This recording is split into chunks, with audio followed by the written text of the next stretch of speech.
Chapter 1. Preface. Chapter text. The day Izuku Midoriya's life absolutely disintegrated. "You're a villain. Do you hear me? A villain!" Aoi's mother screamed at the little boy with messy green hair sitting across from her. Her face was streaked with tears, part grief for her injured daughter, part fury at the one who had hurt her. Izuku Midoriya, the boy everyone had thought was quirkless. Izuku was crying too, but quietly. After a year of being labeled quirkless, he had learned that silence was safer. Crying only made bullies laugh. Silence at least bored them. If he kept quiet, maybe he could cut down on the beatings. But after today, he doubted anyone would bother beating him anymore. The doctor had named his quirk Decay, the ability to disintegrate anything he touched with all 5 fingers, hands, or feet. And now, instead of heading home from school, he was sitting in a police station. That morning had started like any other. His mother dropped him off at school before going to work. It had been a year since his quirkless diagnosis, and everything in his life had changed. His mother didn't love him anymore. She didn't hit him or yell. She simply treated him like he didn't exist. She gave him plain rice for every meal, threw away his belongings, and left his room almost bare. The games, the smiles, the warmth gone. His father had walked out after the diagnosis, and his mother had gone cold as ice. Izuku tried to see the bright side. At least he still had a roof over his head and food to eat. Maybe one day she would love him again. He never dared blame her for her indifference. But a whole year had passed, and nothing had changed. His classmates treated him differently too. The teasing had turned into complete exclusion. His teachers handled him like fragile glass. The only thing that hadn't completely disappeared was his friendship with Katsuki Bakugo, Kaken. Katsuki still supported him in his own rough way, even after the quirkless diagnosis. But it wasn't the same. Katsuki had a powerful quirk, one that made everyone admire him and want to be his friend. If he openly treated Izuku as an equal, it could cost him. Izuku couldn't be selfish enough to let that happen. So whenever Katsuki wanted to play heroes and villains, with Izuku always cast as the civilian, Izuku would mutter that he needed to write in his notebook. Katsuki would roll his eyes and growl, "Say, whatever you want, nerd." That day, Izuku had needed a pencil. Aoi always carried spares, so he tapped her shoulder to ask. The moment his fingers brushed her skin, she screamed. Izuku froze in horror as her flesh began to wither beneath his touch. Shock rooted him to the spot. He couldn't even pull away until their teacher rushed over and shoved him aside. He fell face first onto the tiles, both palms flat against the floor. All 10 fingers made contact. Decay spread instantly. His classmates shrieked as their teacher scooped Aoi into his arms and bolted out, leaving Izuku crying and begging for help. Minutes dragged by like hours before the police and ambulance arrived. They snapped quirk-suppressing cuffs onto his thin wrists, the kind they used on villains. Izuku didn't resist. Maybe Aoi's mother was right. Maybe he really was a villain. "Oi!" A rough, tired voice barked as the door swung open. "Why the hell does a kid have handcuffs on?" Izuku looked up to see a man with long, unkempt black hair, yellow goggles hanging loose around his neck, and a white scarf draped across his shoulders. His black jumpsuit looked like he had barely bothered with it. "He's a villain," Aoi's mother shouted. "He hurt my daughter. Lock him up." She pointed at Izuku as if even looking at him might make her disintegrate. "Erase her head," one of the policemen blurted out. "Glad you're here. The boy's quirk just manifested, a dangerous one. We couldn't delay. We had to put the cuffs on to prevent him from killing someone," Aoi's mother shrieked. "You're a hero. Put him in prison."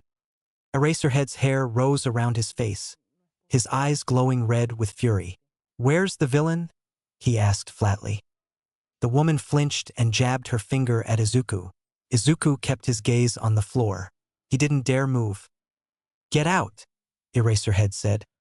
"Excuse me," she snapped. "Get out." His voice sharpened, low but commanding. With tears streaming down her face, Aoi's mother stormed out, leaving Izuku, the officer, and Eraserhead behind. Tsukachi, Eraserhead asked the policeman. He's on his way, the man stammered. He was across town on a case. Eraserhead's glare shifted back to the officer. And your best idea was to slap suppressor cuffs on a child? The officer swallowed hard. His quirk triggers on 5 fingers, hands and feet. He disintegrates anything he touches. If it's a 5-point trigger, why not just wrap 1 finger on each hand and foot so he couldn't make full contact? The officer faltered. Well, why treat a child like a criminal? Eraserhead pressed. You have to understand, we couldn't risk it. His quirk is volatile. It's not like we mistreated him. The boy put the cuffs on himself. Apparently, his quirk doesn't work on his own body. He pressed all 5 fingers together. Nothing happened. Eraserhead's eyes burned crimson. So instead of telling him not to touch anything until you tested it, you let him experiment on himself? Do you even realize why he agreed to the cuffs? The officer shook his head. Because he saw the fear in your eyes? Eraserhead snapped. Because he thought that if he didn't cooperate, you'd accuse him of being a villain. Great job. His voice dripped sarcasm. Izuku's eyes welled again. Take the cuffs off, Eraserhead ordered. Now, bring me tape if you have to. I'm not leaving him bound like a criminal. The officer hesitated but finally scurried out. Eraserhead crouched in front of Izuku, dark eyes meeting wide green ones.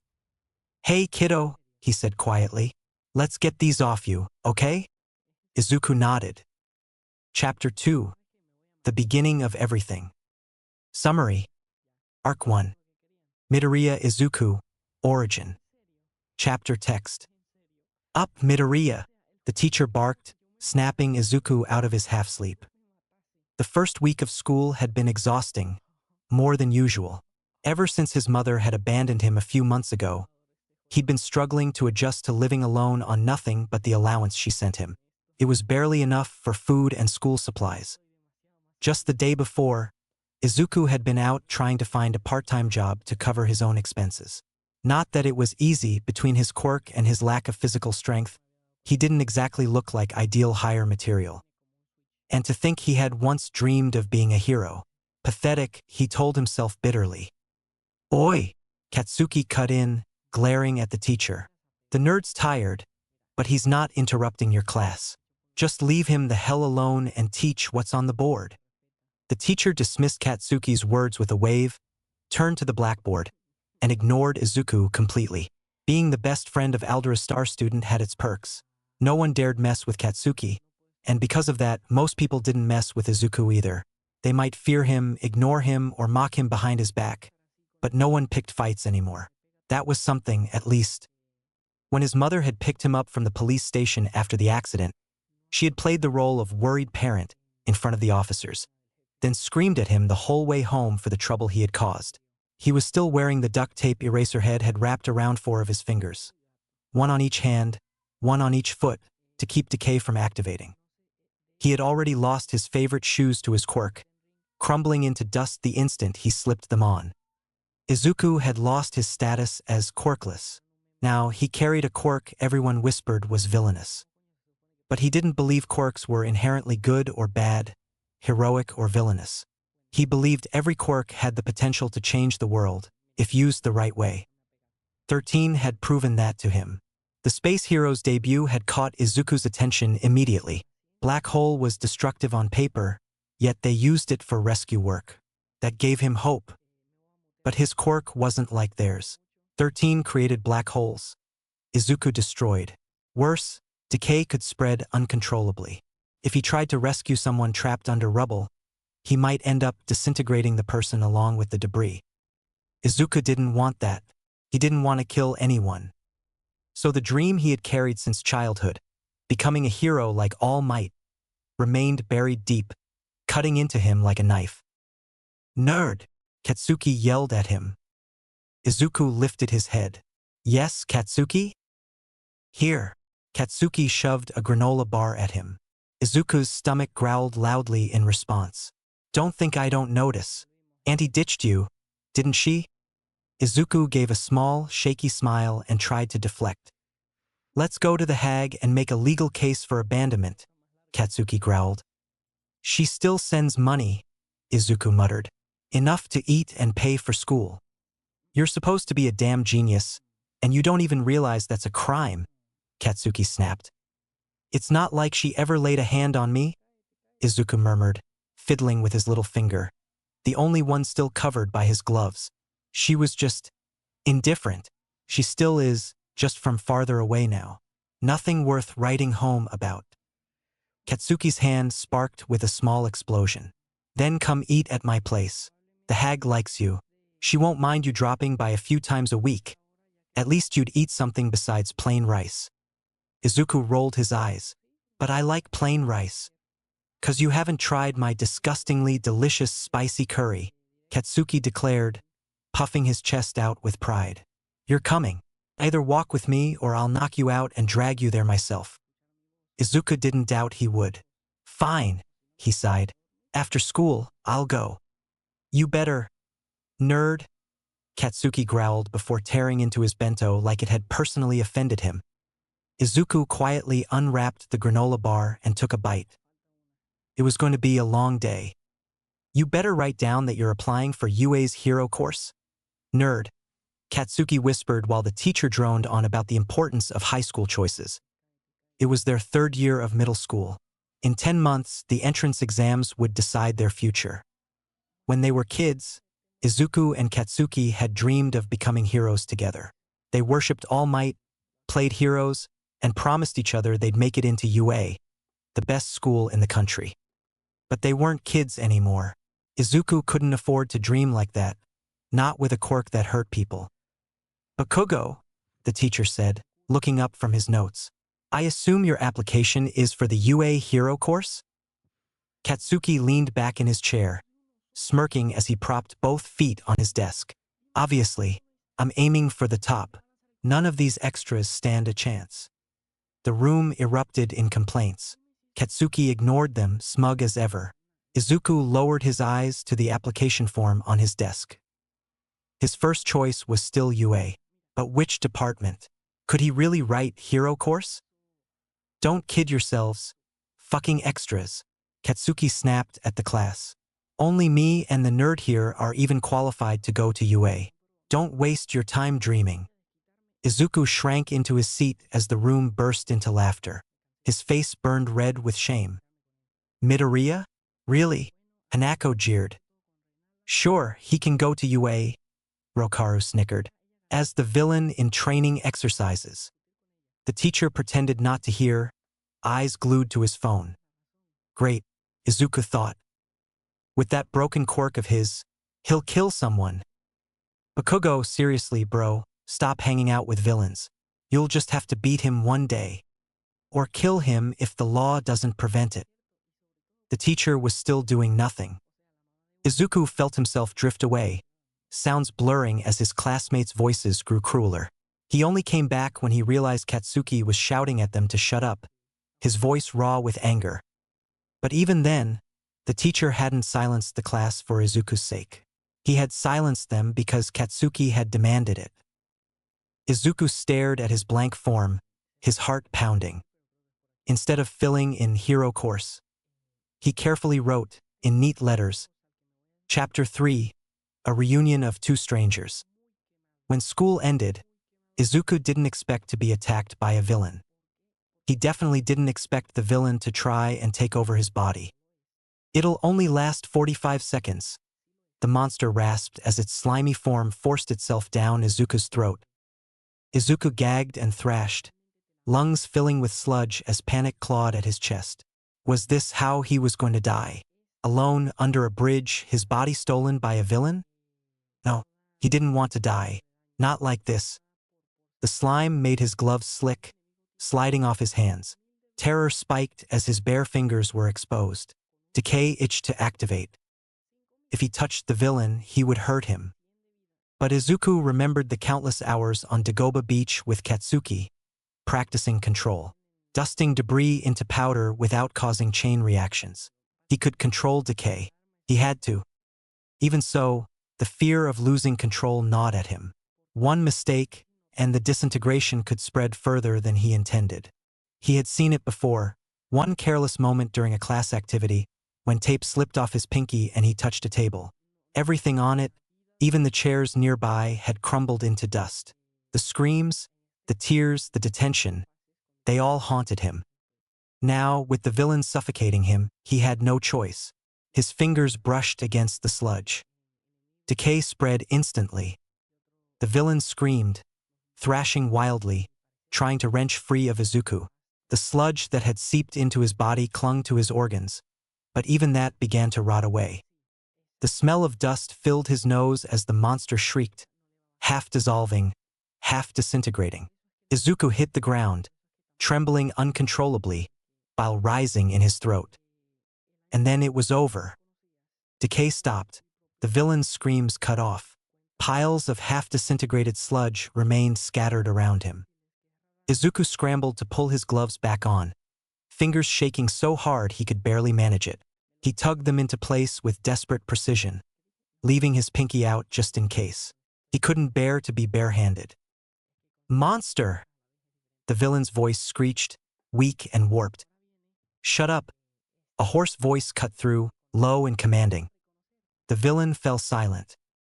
Izuku looked up, heart still pounding.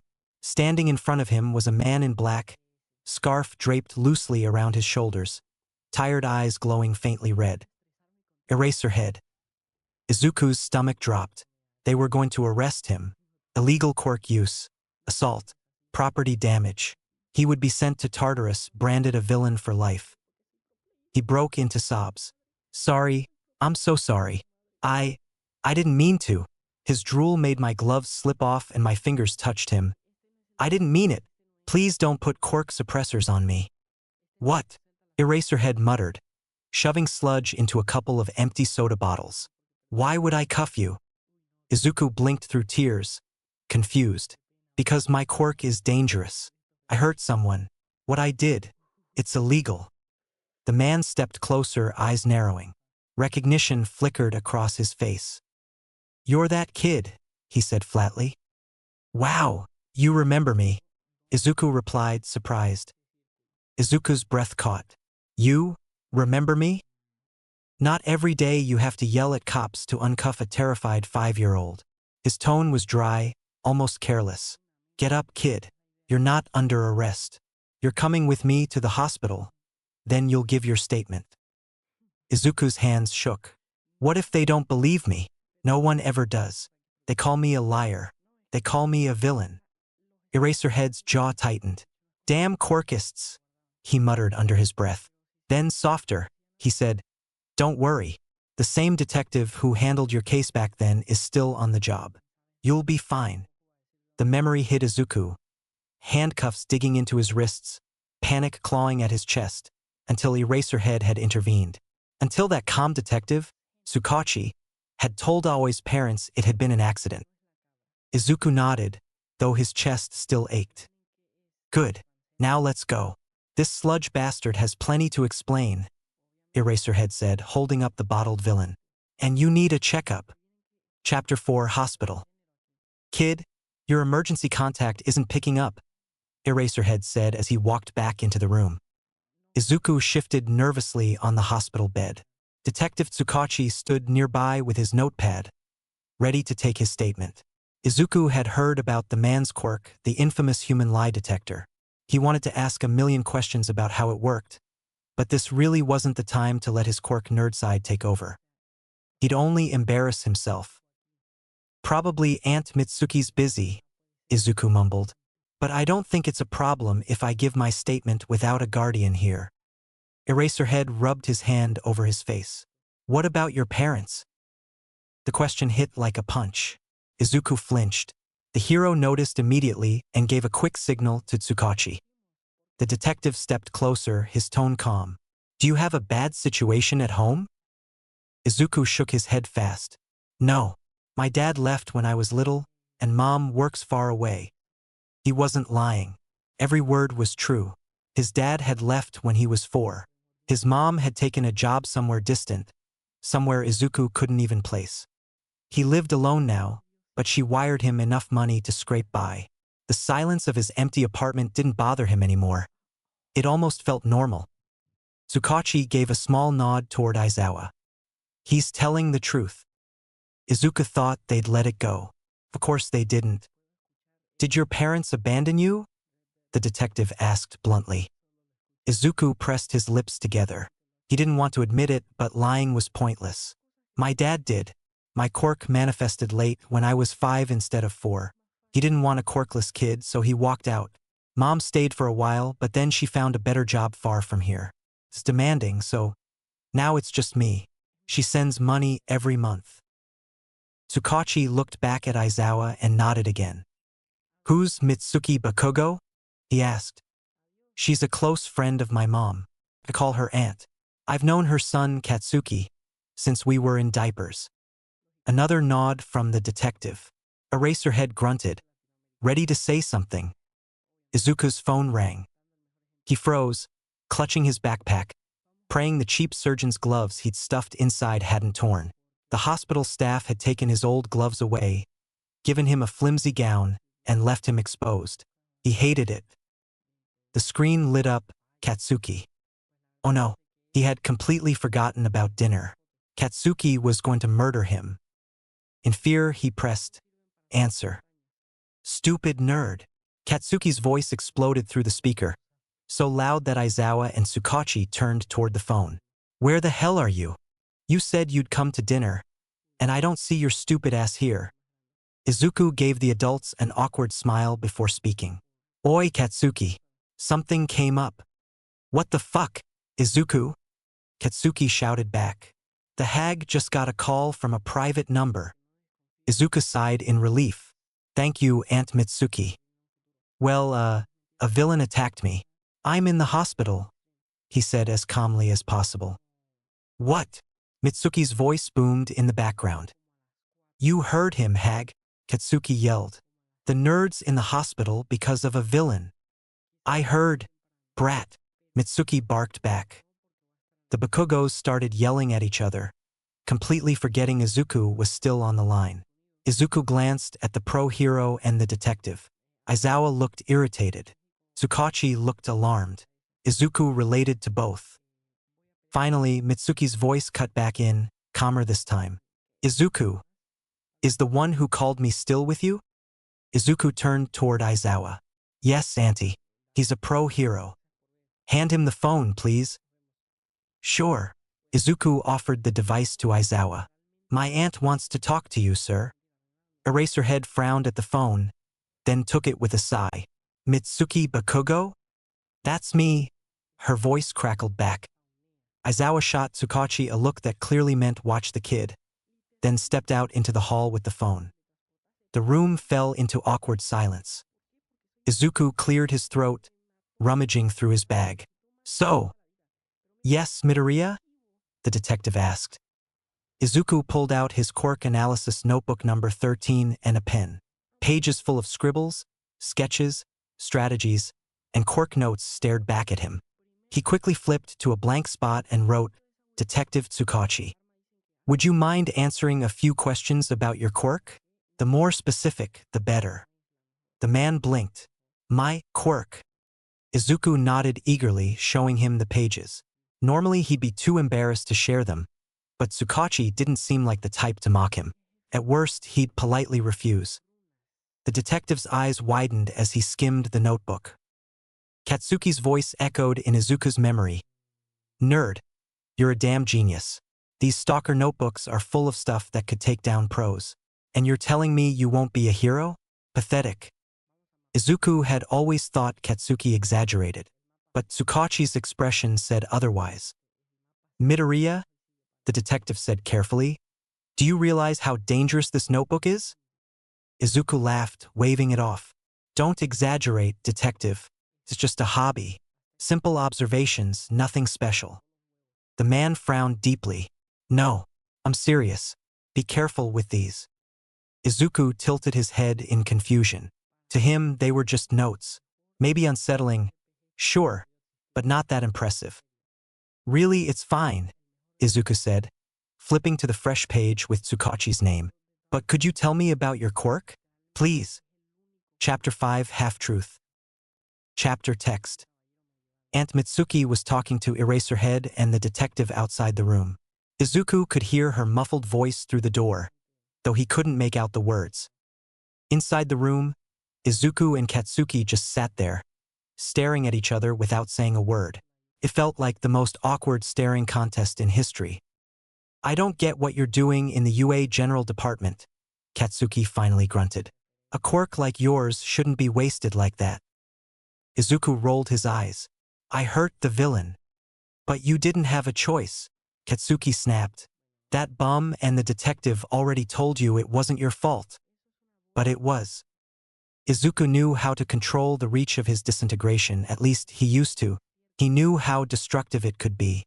He could have caused less pain, just surface wounds, minimal damage. But he had panicked. He had lost control. If that man had still had skin, it would have been stripped down to raw flesh. He swallowed hard. "You don't get it, Katsuki." His voice came out rough, gravelly from holding back too long. "I don't want to be a hero if my quirk is just going to hurt people." Katsuki shot up, grabbed him by the collar, the movement so fast Izuku barely saw it. "Then I couldn't be either. My quirk blows shit up too." Izuku stared at him.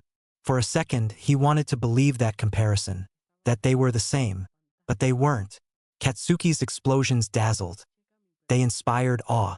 His quirk burned bright and loud, something people could cheer for. Izuku's only erased. "No, Katsuki, you don't understand." People feared Izuku. They avoided him in hallways, whispered, mocked him from a safe distance. None of them ever touched him. Physical contact was always a threat, to them, to him. The gloves helped, but the fear stayed. Silence had become his armor. It was the only way to keep the world from labeling him dangerous. And Katsuki wasn't even trying to understand. He just wanted to force his own will onto him. Izuku had wanted to be a hero once, to stand tall like All Might, to save with open hands. But that dream had been buried long ago. The day his quirk manifested in a cloud of dust and horror. He'd buried it for his mother, for everyone else. And Katsuki's insistence was a cruel reminder that it still existed somewhere, faint and unwanted. He hated it. "But at least your quirk doesn't turn people to dust," he shouted suddenly. His voice cracked under the weight of it. "Every fucking time I touch something, it crumbles. Get it? I can kill people. Not just a risk. I can literally kill people just by touching them." The words rang in the sterile hospital air. Katsuki froze, eyes wide. Izuku didn't yell, not like this. He was supposed to be the calm one, the quiet one. Their tempers had always balanced. Katsuki's fire against his restraint. But that balance had shattered. "People look at you and say, 'He'll be a great hero.' Do you know what they say about me?" Izuku's voice shook, every syllable splintering with old pain. "If you were anyone else, I'd be a villain. They see your grades and think you're dedicated. They see mine, my notebooks, and they think I'm a killer." Tears broke loose before he could stop them. They burned against his skin, unashamed, years of frustration boiling out all at once. He'd been rejected by a society built around saviors, around people who could heal, protect, control. A society that worshipped quirks like Eraserheads, like 13ths, like All Mights. Quirks that made the world safer. Beautiful quirks. Useful quirks. And beneath all that brightness, there was him. Unlike 13, he couldn't control it with precision. He couldn't afford specialized gloves to contain it. His quirk wasn't spectacular, wasn't heroic. It was lethal. He knew he could never be a hero. The truth sat heavy in his chest. And yet, the thought of surrendering, of never trying again, gnawed at the edge of him like a wound that refused to close. He tried to imagine other futures, detective work like Tsukachi, analysis for hero agencies, maybe even teaching. But they all felt like compromises, like standing in the shadow of something he could never reach. "Why do you keep insisting that I have to be a hero?" Izuku yelled, feeling the quirk surge beneath the gloves, itching to break free. Katsuki said nothing. "Answer me. What do you get out of torturing me? Pushing me to be something I can't?" Katsuki grunted, his palm lighting briefly. A spark, A flash. Because you have to be a hero. It's what you've always wanted. You damn nerd. Don't you remember 13? Your quirks are similar. Izuku snorted, bitter. 13's quirk isn't destructive like mine. I can't control it that way. I don't choose what disintegrates, it just happens. It spreads. I don't want to hurt anyone. Katsuki raised his hands again, ready to fire another explosion, but nothing happened. Izuku turned his head just in time to see the doorway filled with 3 figures. Eraserhead, the detective, and Aunt Mitsuki. Eraserhead's hair was floating, eyes glowing faint red. His quirk was active. What the hell is going on in here? Aunt Mitsuki's voice cut like glass. You've never fought like this. Why are you shouting? Izuku, why didn't you tell me Inko doesn't live with you? Our house is always open.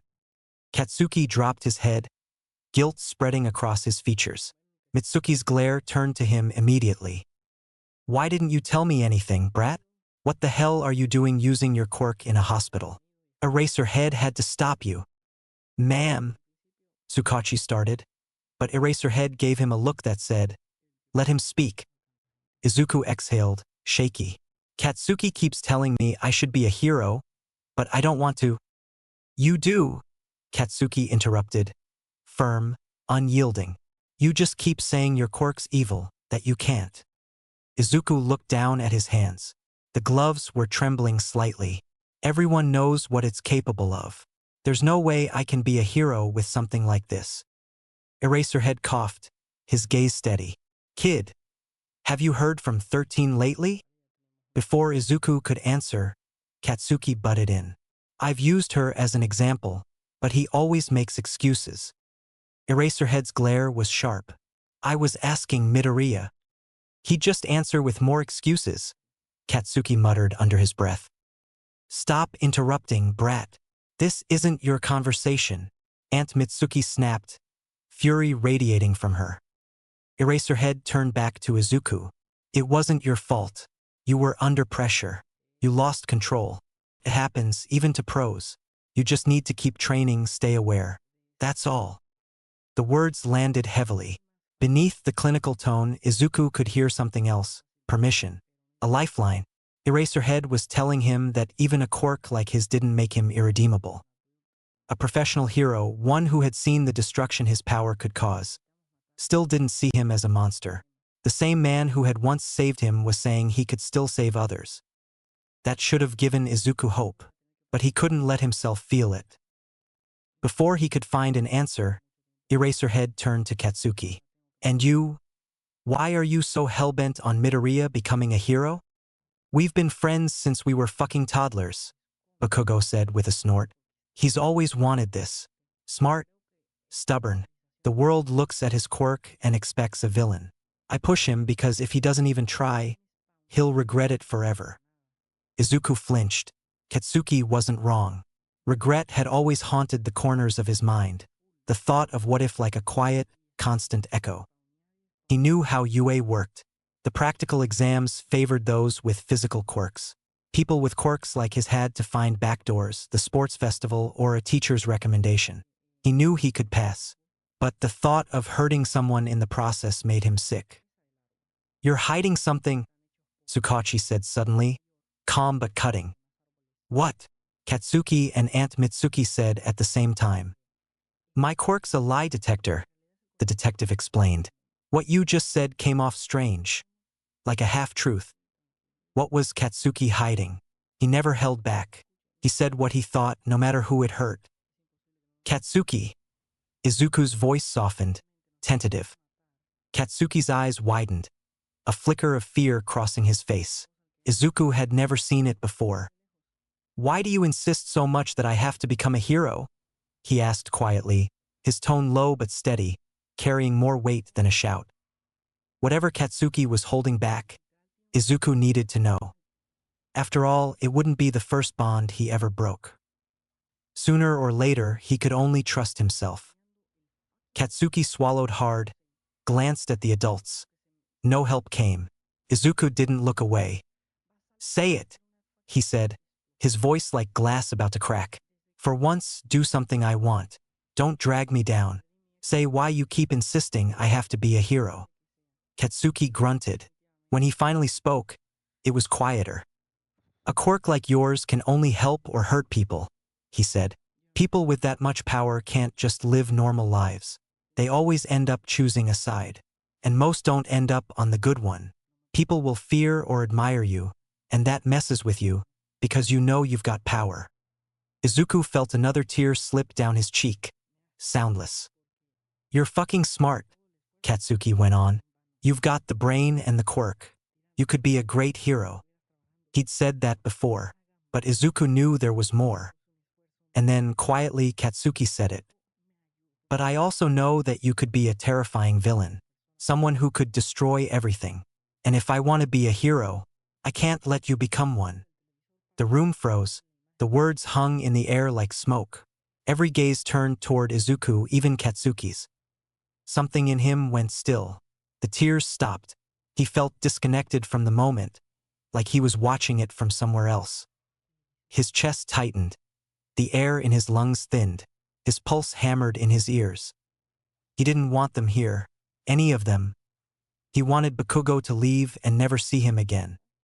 He wanted to swan dive off a rooftop and die at once.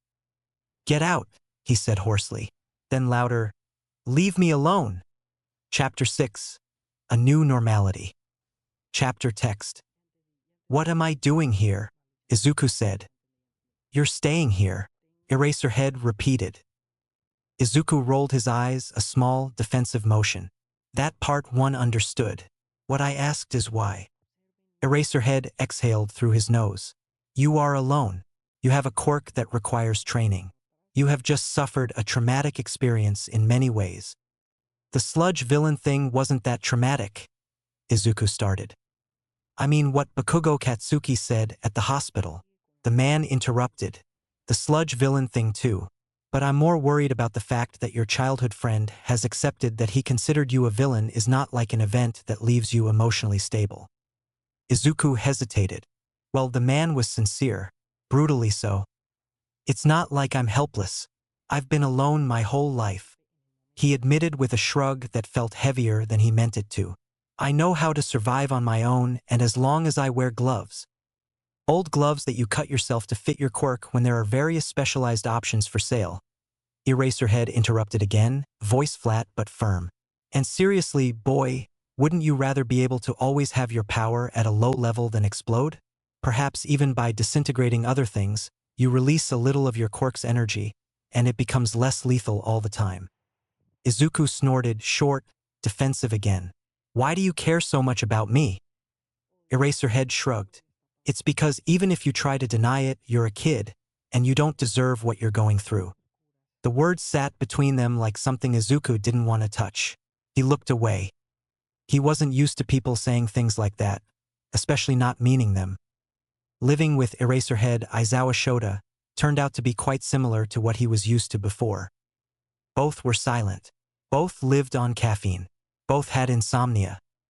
Izuku liked the man, or maybe it was safer to think he did.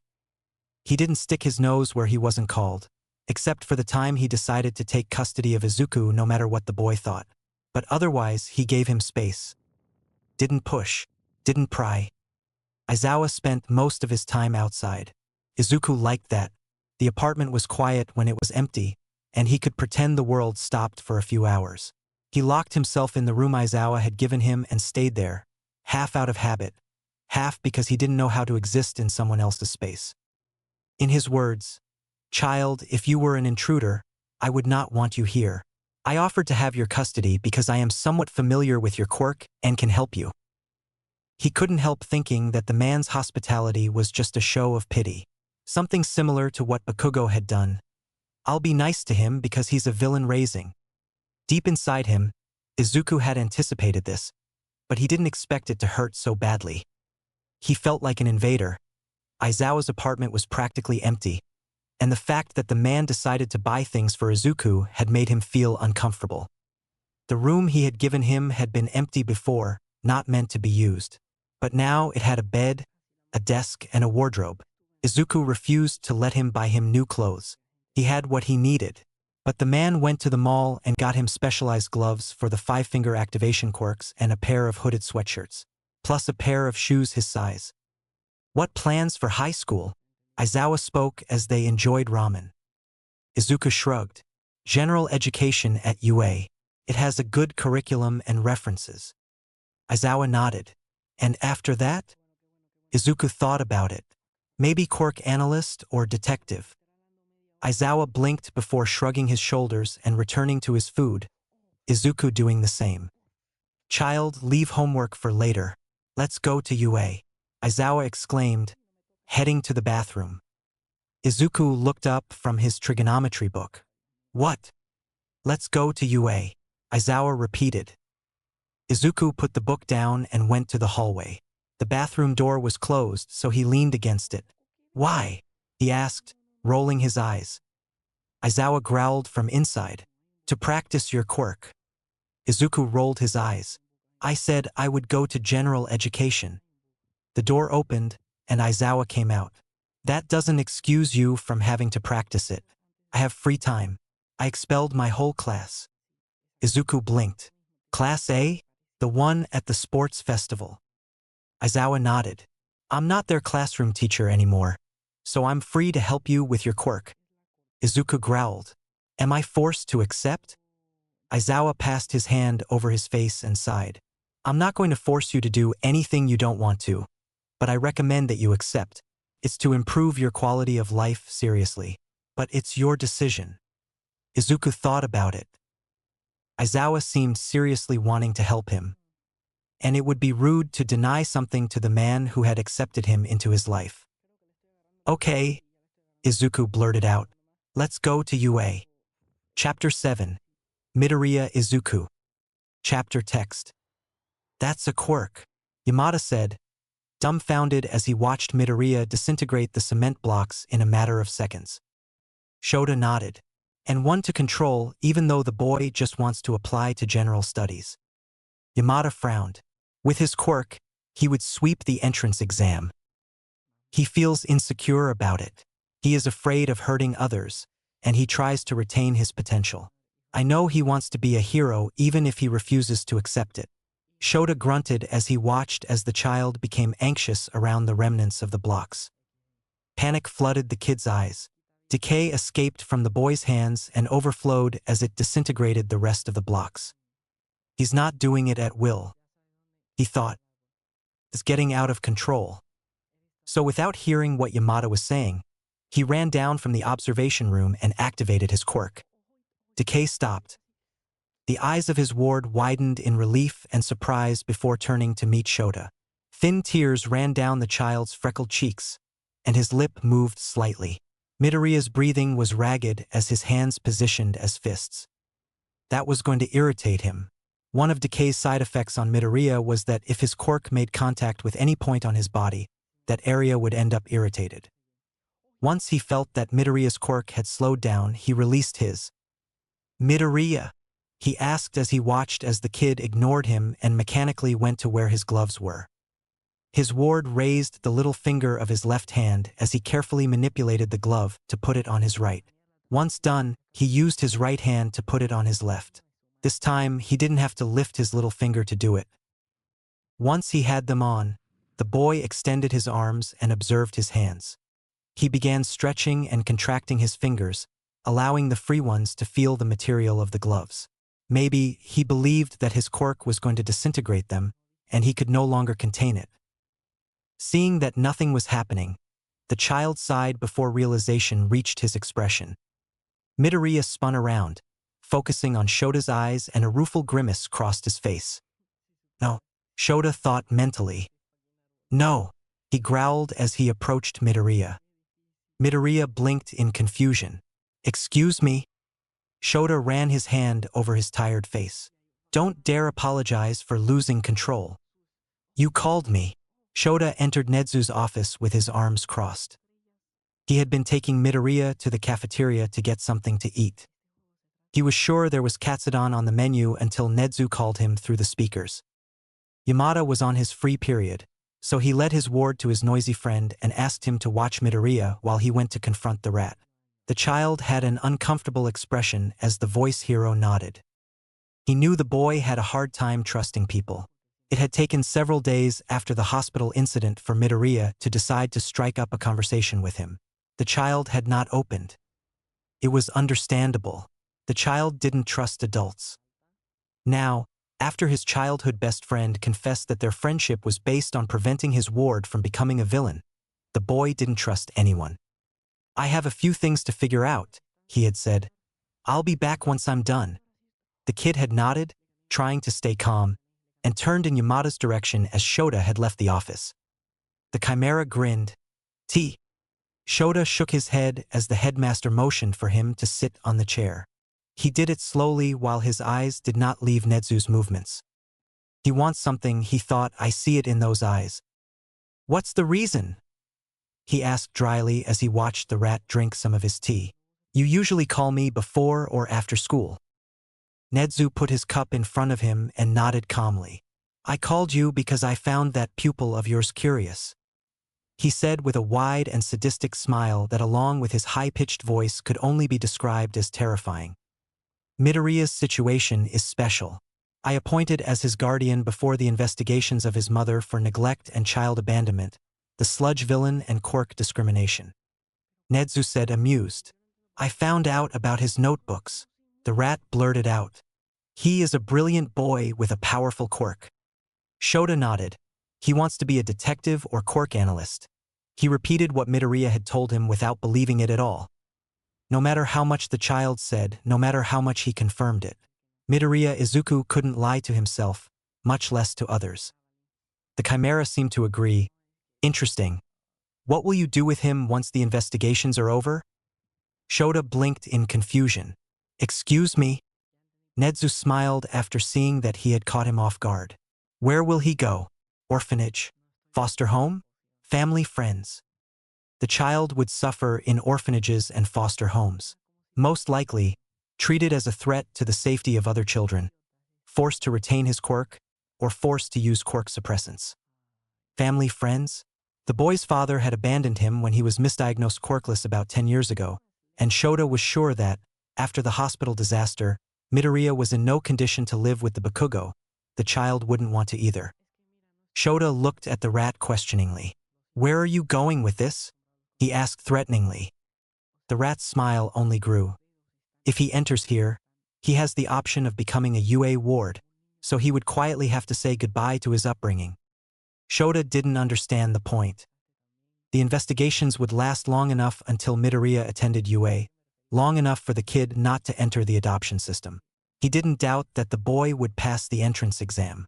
He had thought of keeping the child under his guardianship beyond investigation, justifying it by quirk training excuse, only to hide that he, to some extent, had a soft spot for Midoriya. Shota had met him the first time decay had manifested, had read his records, and had met the boy's mother. The word they used to describe the child was bubbly, energetic, and enthusiastic. The kid he had found under the bridge was neither of those things. Shota could describe Midoriya Izuku as docile, intelligent, tired, depressed, and terrified of himself. Coles would say he was an attention-grabbing, problematic, poor school performance. The child he had met several years ago was scared of the sudden awakening of his quirk because he had already gotten used to the idea of being quirkless. Still, he could see the spark in the boy's eyes, the hope in people, waiting for someone to come up to him to remove the handcuffs that were squeezing his slender wrists. The days when Shota demanded that the handcuffs were removed and delicately maneuvered his wrist while covering the little fingers of both hands and feet. When he finished, had allowed Midoriya to hold his hand. The eyes of the child Shota was taking care of were nothing alike and caused a pang of guilt to accentuate in his chest. If he had realized that Midoriya Inko was not a mother to the child, would he have let the child leave with her? Not. Now, with the child in his care, he could help Midoriya Izuku. "Where do you want to go with this?" he asked. Nezu took another sip from his cup. "Is he going to school?" Shota denied. "When he told us how they treated him at Aldera, we took him out there and enrolled him in online classes. He is just a few lessons away from finishing all of high school." And that had surprised Shota. Midoriya had culminated most of his school year in a few weeks, proving again that something was wrong with the schools he had been studying. That child could simply become a genius. Maybe even he would have Midoriya take an IQ test to see how far his capabilities go. Hell, Shota thought, realizing where this conversation was going. The Chimera's smile grew. I'd love to meet Midoriya-kun. Chapter 8. Like us. He had been sitting in a chair across from the desk of President Mike, aka Yamada Hizashi, who had requested Katsudon for Izuku while the voice hero was eating teriyaki chicken. They were both silent and, although Izuku liked the silence, it was uncomfortable, not pleasant like the ones he shared with Aizawa. The man had tried to strike up a conversation with him, and Izuku hadn't been very willing to reply with anything other than monosyllables or short answers. He didn't want to be rude, but he was too embarrassed because he knew that Yamada-san had been in the observatory when decay had gotten out of control. He had seen him gross, tearful, panicked, and scared. With Aizawa, he accepted it because the Erasure hero had seen him when his quirk had manifested for the first time at the age of 5. Because of that, he felt, to a certain extent, comfortable with the man. In addition to his silent presence and stoic, he denoted a calm aura. Yamada-san denoted a childish and funny aura, the kind that animates a party and makes everyone happy. Izuku was like a person who used to attend a funeral, so a joyous presence felt out of place. No matter how much he tried to be kind to Izuku, the boy felt uncomfortable. When Aizawa arrived about 20 minutes later, Izuku was relieved to see his guardian ready to take him away.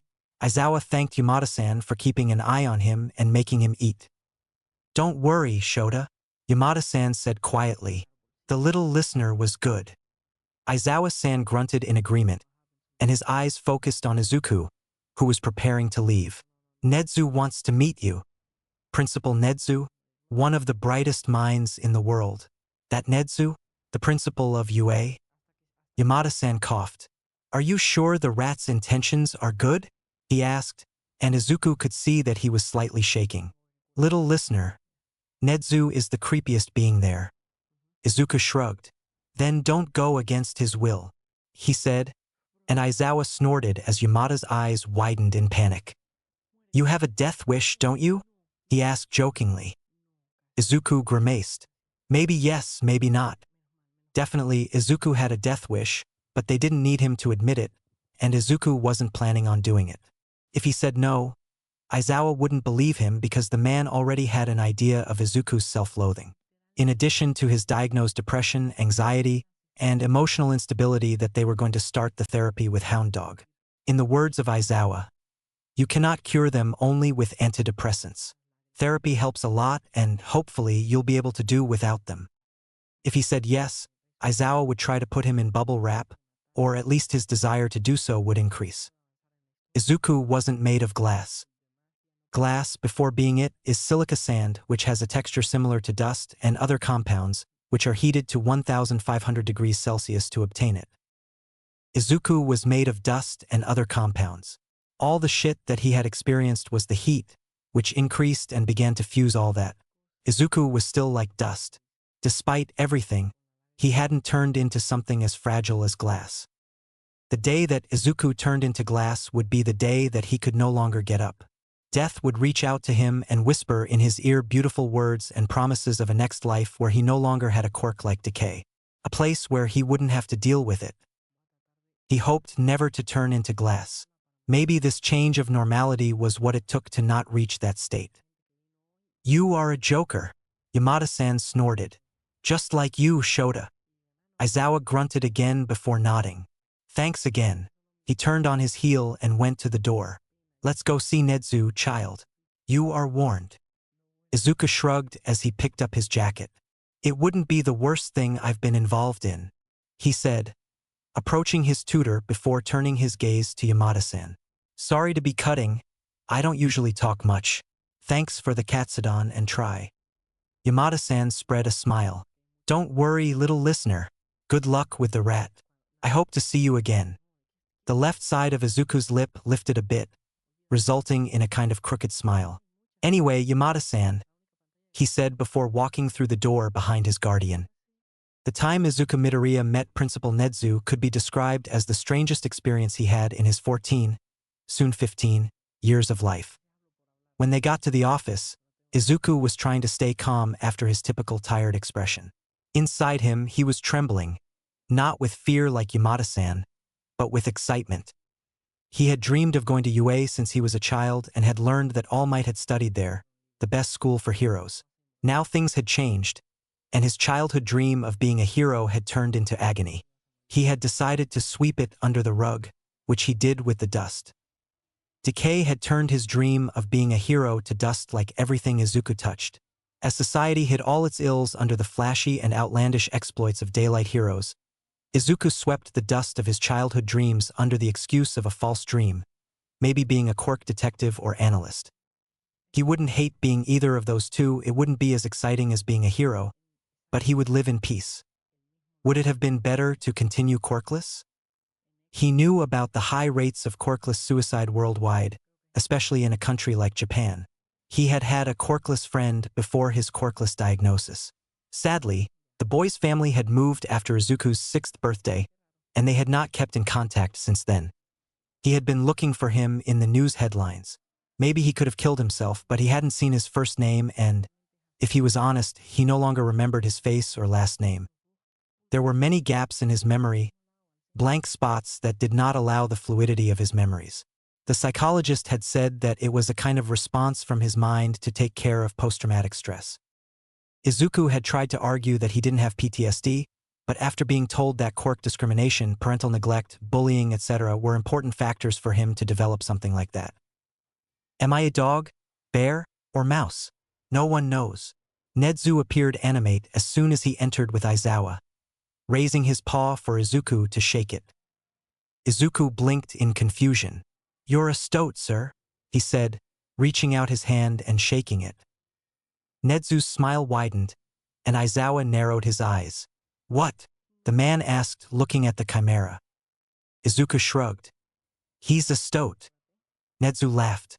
"You are very intuitive, Midoriya," he said as he returned to his desk and lifted a kettle. "Tea." Izuku nodded as he went to the chair in which was the cup that the principal was filling with tea. He looked at the chimera, and he motioned for the green-haired boy to sit down. Aizawa was still at the door with his arms crossed over his chest. "Should I stay, or is this private?" Nedzu shrugged. "It's up to Midoriya first and foremost," he said, and his gaze focused on Izuku. "What would you prefer?" He felt more comfortable with Aizawa present, but he also knew that he couldn't depend on the man's presence. Sooner or later, they would both have to be in different places. Izuku would have to deal alone with his own mind. Sooner or later, the investigation would end, and Izuku would be thrown into the foster system, as it was impossible for him to be allowed to return to his lonely life.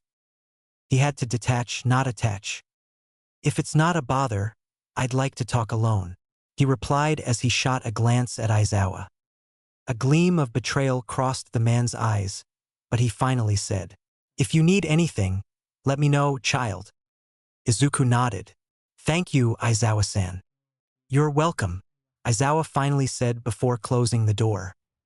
Izuku was left alone with the chimera in the office. Nedzu never stopped smiling. "Would you mind telling me about your analysis?" he asked. Izuku's eyes widened in surprise. "How do you know?" The chimera shrugged. "When my subordinates do something relevant, I find out. When Aizawa-kun used his foster care license to be your guardian, I got curious. I talked to Tsukachi regarding your notebooks. He called them a danger to national security, and that made me interesting," he said simply as Izuku lowered his head in shame. The chimera frowned at the gesture and denied. "Those who are not like us, always afraid of that which they cannot understand." Izuku raised his head and frowned. "Like us?" Nedzu nodded. "People assume that the true power is in the Quirk, but it's the mind," he exclaimed, smiling. "Knowledge is power, Midoriya. If you're able to generate it from simple observations, you are mighty than that Quirk of yours." The chimera nodded as he stretched his paw. "So, can you show me one of those notebooks?" No one had ever been enthusiastic about the idea of reading his notebooks. Whenever he mentioned them, people told him he was weird and scary, a freak. Now one of the most intelligent beings on the planet was interested in them. He had never considered them so specials. They were observations that anyone could make. For a reason, those who had taken the time to read something of them had confessed that they were too terrifying. Well, the Chimera was asking for it, and if Izuku didn't live up to his expectations, he could say that he was right and the others exaggerated. So he pulled out Quirk analysis number 13 and put it on Netsu's paw. Chapter 9, the next step. Chapter text. What are we supposed to be doing here? Izuku asked while looking at Inui-san, aka Hound Dog. The man shrugged. Whatever you want. Izuku raised an eyebrow. So if I don't want to be here, can I just walk out that door? Inui-san nodded. But you haven't, and we've been through several sessions. He said calmly. Because I wanted confirmation so I wouldn't get in trouble. Izuku replied, feeling like a sample in a lab. It's not like the sessions were very productive. Izuku was just actively refusing, but he kept attending, trying to be polite and show his gratitude to Aizawa. After all, he liked the new normality. Since he didn't have to be alone all the time that he wasn't with Katsuki, nor did he have to worry about working, Aizawa had made him quit all his jobs and wouldn't let him take new ones. Izuku liked Aizawa, and he was beginning to feel that he could trust the man. He hoped not to be wrong. You don't have to speak if you don't want to, Inui-san clarified. Izuku narrowed his eyes. But you're looking at me like I'm through a microscope. Inui-san shrugged and snorted. Even if you don't use it, you have my full attention. Izuku sighed and looked at the ceiling again. How was your day, child? Aizawa asked after class time was over, and the two of them were able to return to the apartment. Izuku shrugged. I had to analyze some third-year quirks, and the therapy with Inui-san was quiet. He replied. Aizawa sighed as he ran his right hand over his face. By quiet, you mean you didn't talk to him, right? Isn't that what he said in the session stayed in the sessions? Wouldn't Inui-san not say anything to Aizawa? Wasn't it a safe space?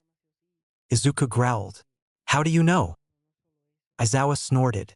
It was the closest thing to a laugh Izuku had ever heard come from the man. The first few times I went to therapy, I also refused to say anything, he admitted. The summer breeze blew and caressed Izuku's face, ruffling his frizzy hair. In Aizawa's case, it made his long raven hair go in different directions, tucking several strands into the man's field of vision or his mouth. Izuku laughed. Why don't you cut your hair? He said, changing the subject.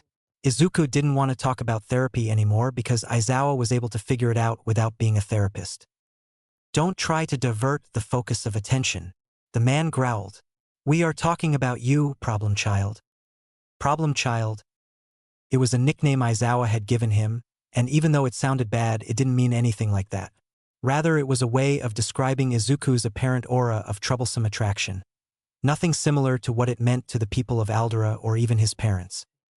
Izuku gave up and sighed. It's difficult, he said and watched as Aizawa nodded, indicating for him to continue. It's strange. Why? How?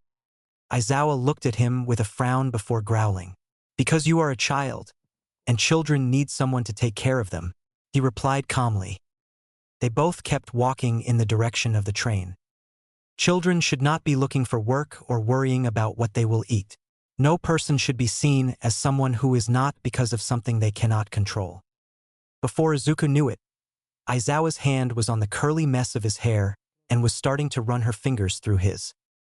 He felt comforting, so much that Izuku wanted to cry. How could such a small gesture make him feel like that? Izuku sobbed.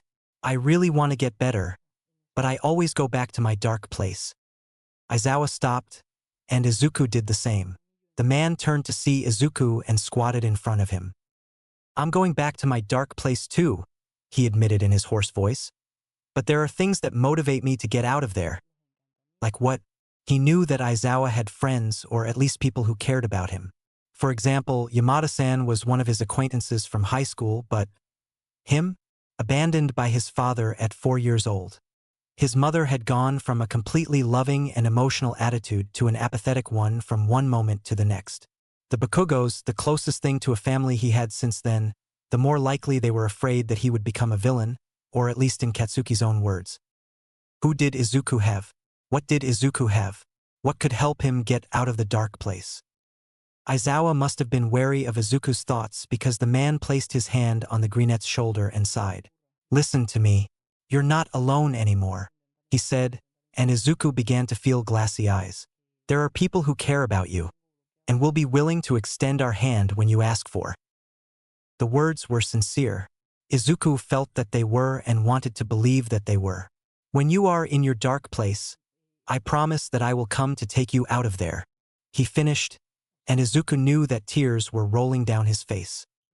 He could see Aizawa's commonly stoic expression softening and, as his dark eyes showed determination and sincerity, his touch was gentle, even though Izuku knew that the man's hands were calloused and rough as a result of the use of the capture weapon. Aizawa was telling him to let them help him. And even though Izuku was still afraid, he decided to accept the hand extended to him at that moment. Good morning, Izuku, Inui-san greeted. Izuku nodded with a slight smile. Good morning, Inui-san. How have you been? If the therapist was surprised, he did his best to hide it. I've been fine, but you have to put me aside. Tell me, how has your week been? Inui-san started, smiling calmly, and Izuku sighed. After you have accepted that you have a problem, the next step is to accept the extended hands to help you. Izuku was willing to do it. It's been pretty calm. Something funny happened on Thursday. I'm gonna tell you. Chapter 10, Loose Ends. Chapter text. Izuku summoned all the willpower within him and released the air he had been holding. Aizawa-san. The man looked up from the essays he was correcting and focused on Izuku. His eyes narrowed in suspicion. It must be because I look like fucking jelly, Izuku thought. Aizawa must have noticed that Izuku was nervous because his expression softened, or at least stopped frowning, and he nodded slowly, indicating the greenette to continue. Can I go alone to the mall to buy more notebooks? Izuku asked suddenly. I promise you won't have to spend anything. I'll pay for my train ticket myself and also the notebooks. I promise that if you accept, I'll text you every half hour saying where I'm and what I'm doing. Besides, I'll be back at 7 p.m. at the latest, please. He ended, feeling that the air was leaving his lungs. Aizawa blinked in confusion for a few minutes before sighing. Sure, he said quietly, just come back and scathed. Now it was Izuku's turn to frown. That easy? Do you want me to say yes and put conditions on you or something like that? Aizawa questioned stoically. Or do you want me to tell you? Use my money, save yours. He continued, leaving Izuku with wide eyes. The boy was going to deny the second question until Aizawa growled. If I ask you the second one, you will say, no, they're my expenses, don't bother. I know you will refuse. Did the man have a second quirk that allowed to read minds?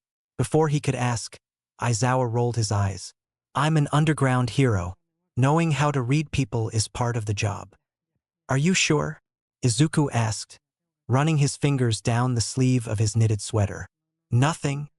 It felt strange to ask for things and not be asked for anything in return. Commonly, any kindness or courtesy received was accompanied by a favor. It had been about 2 months since that day when he had decided to accept the help offered to him. He was beginning to feel more comfortable among people. He thought that he was getting better, but the feeling that at some point they were going to disappoint him remained heavy in his chest. His life had been full of people failing him.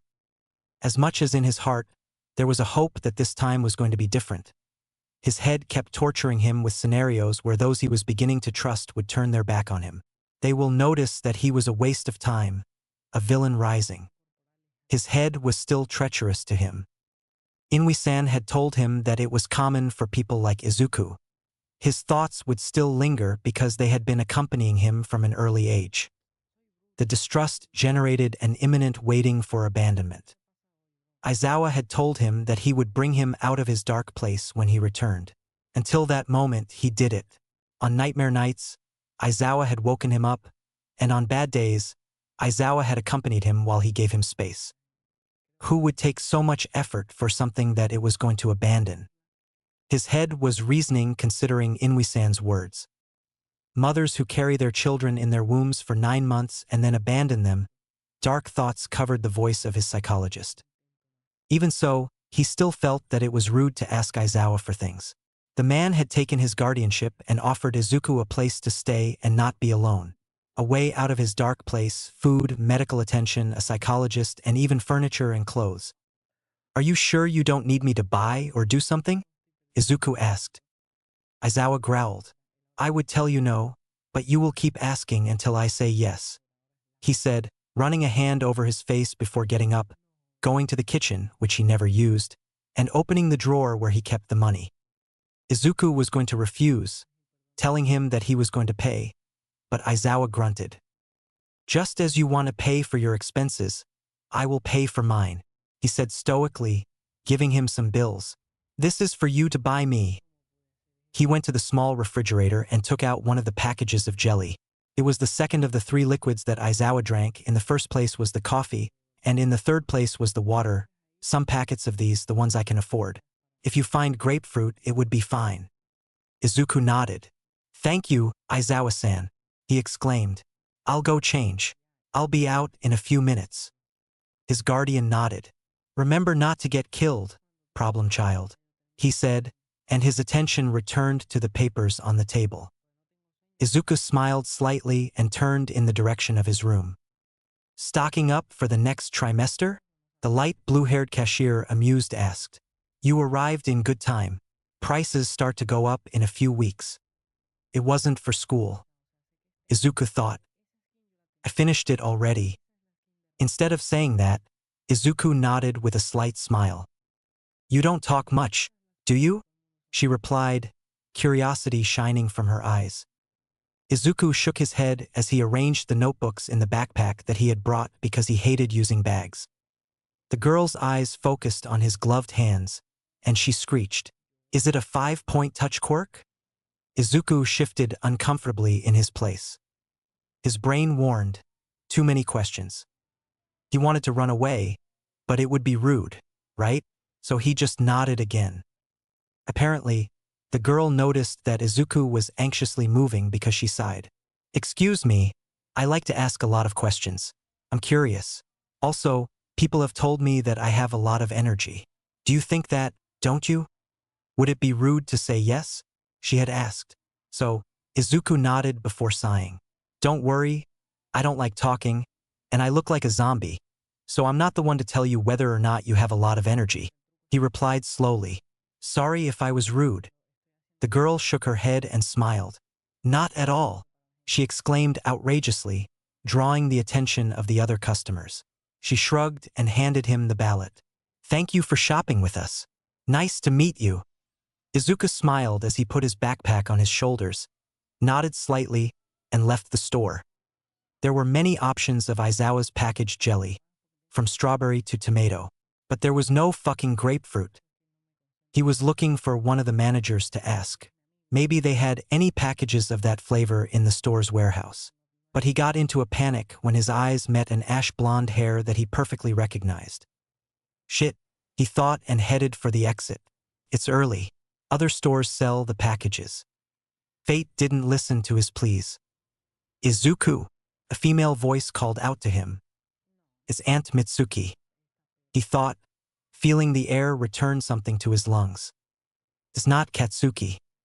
It's not like he wanted to meet the Bakugo or anyone from his middle school. He was calm and comfortable with the people he was interacting with inside UA. Izuku forced himself to stop and sigh. "Hello, Auntie." The woman gave him a sad smile before reaching out and ruffling his hair. Before, that was a great comfort, but now he couldn't help but compare it to Aizawa's. Had he become so attached to the man? Aunt Mitsuki had been there for him when his mother had started to be neglectful. Katsuki's mother invited him to their house almost daily and gave him food, even when she had stopped being close to his mother. Aunt Mitsuki was the closest Izuku had had to a mother figure in a long time.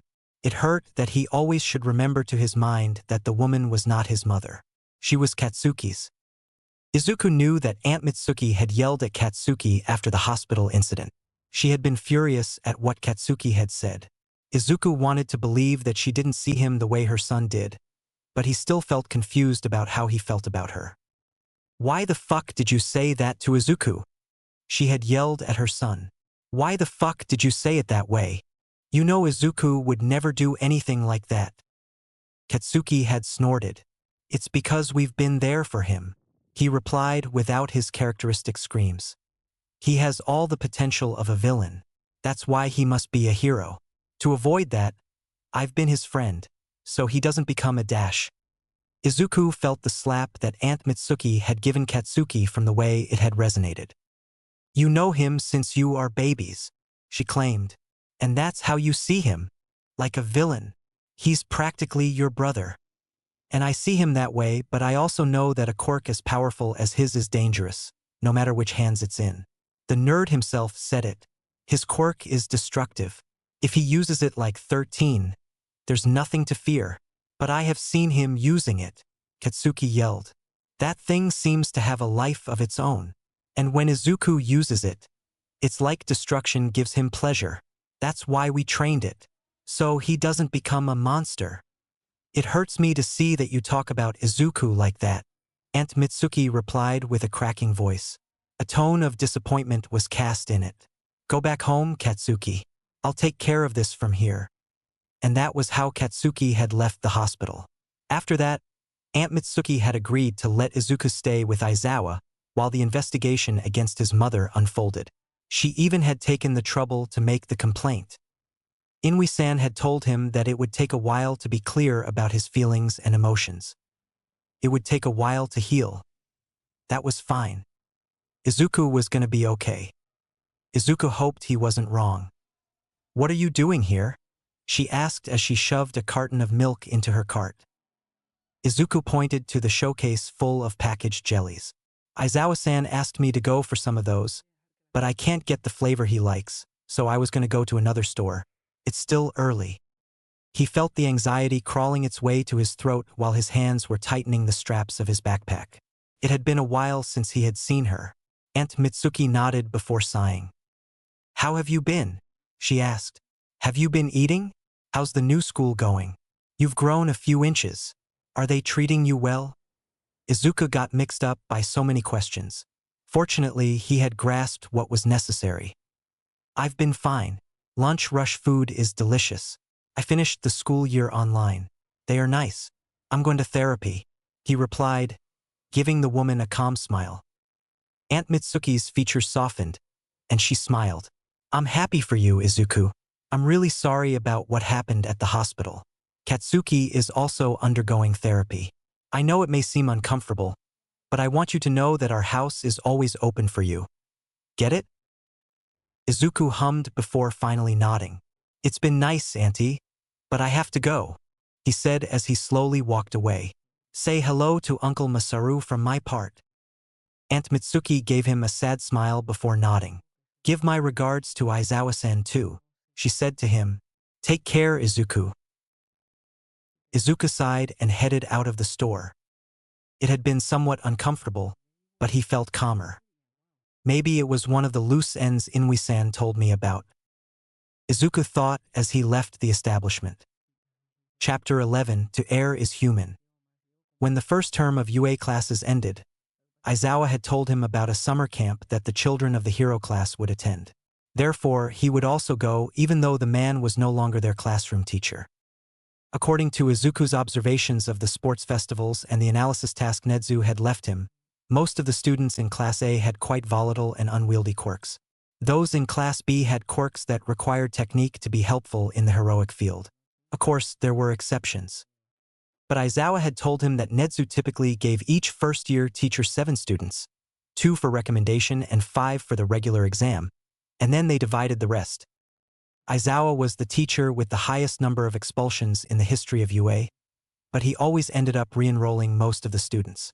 Others would end up transferred to Gen Ed or permanently expelled for discrimination of any kind. So he understood the reason why the man was requested to go to the training ground. Someone had to help the students with volatile quirks. Furthermore, it would also be productive for Izuku to train his quirk in another environment, at least to control the amount of disintegration he produced and the speed with which he did it. Is there another option? Izuku asked, watching Aizawa throw a backpack at him. You know that I never force you to do anything, the man said. But this is for your well-being, something that it would be good for you to be around people your age and change the environment. Izuku blinked in confusion. Don't you do the same thing?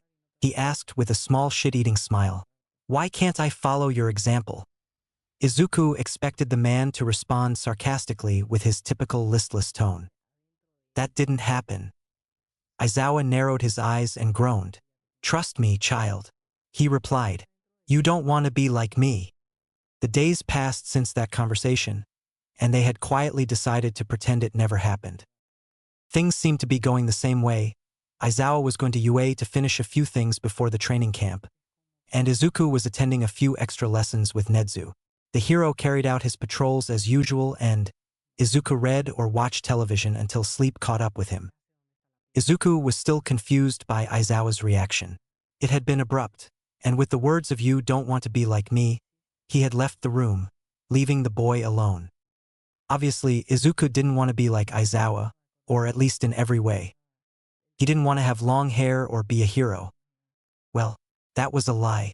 He wanted to be a hero so bad, but even the thought overwhelmed him, and he wasn't ready to face his mind. He didn't want to live based on packaged gelatin and coffee, much less spending all day in a yellow sleeping bag and being a teacher. But he admired his guardian, too, and would like to be strong enough to stand up despite all adversities, to be willing to extend his hand to whoever needed it, people like Izuku, for the simple fact of wanting to do it. He hoped he hadn't bothered him too much. He didn't want to be thrown into foster care once the temporary guardianship ended, even though the man had told him that he would renew it. The option to become a UA ward was in effect if he was an official student. But he was not. But had Izuku done something wrong? He didn't think so. Inui-san explained about feeling guilty for other people's reactions if he said something without malicious intent or content. Izuku wasn't guilty in that case. But it was hard not to because Aizawa was commonly unflappable, so something must be wrong. Should he talk to his guardian about it? Would that be wise? Or would it be better for him to continue pretending that this had not happened? He remembered Inui-san's words. Communication is important. Whatever you feel uncomfortable or strange with, you should discuss it with someone, preferably your guardian or me. It had to be Aizawa if that was the case. But would he seem nosy? Izuku appreciated Aizawa giving him his space and not asking too many questions. Should he do the same for him? It had once happened that Izuku had apologized for breaking a glass.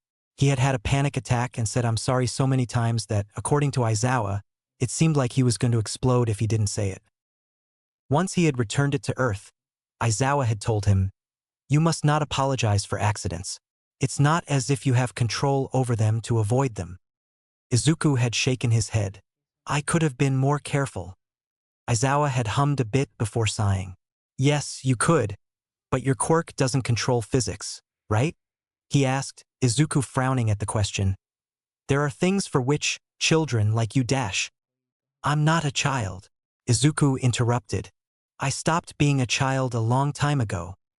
Aizawa rolled his eyes. "You are 14. You turn 15 in a month. You are still a child, in my opinion." Izuku opened his mouth to interrupt, and Aizawa growled. "I'm an adult. You're a child. Adults take care of children until they become adults," he replied, staring at Izuku. "Or at least they do their best.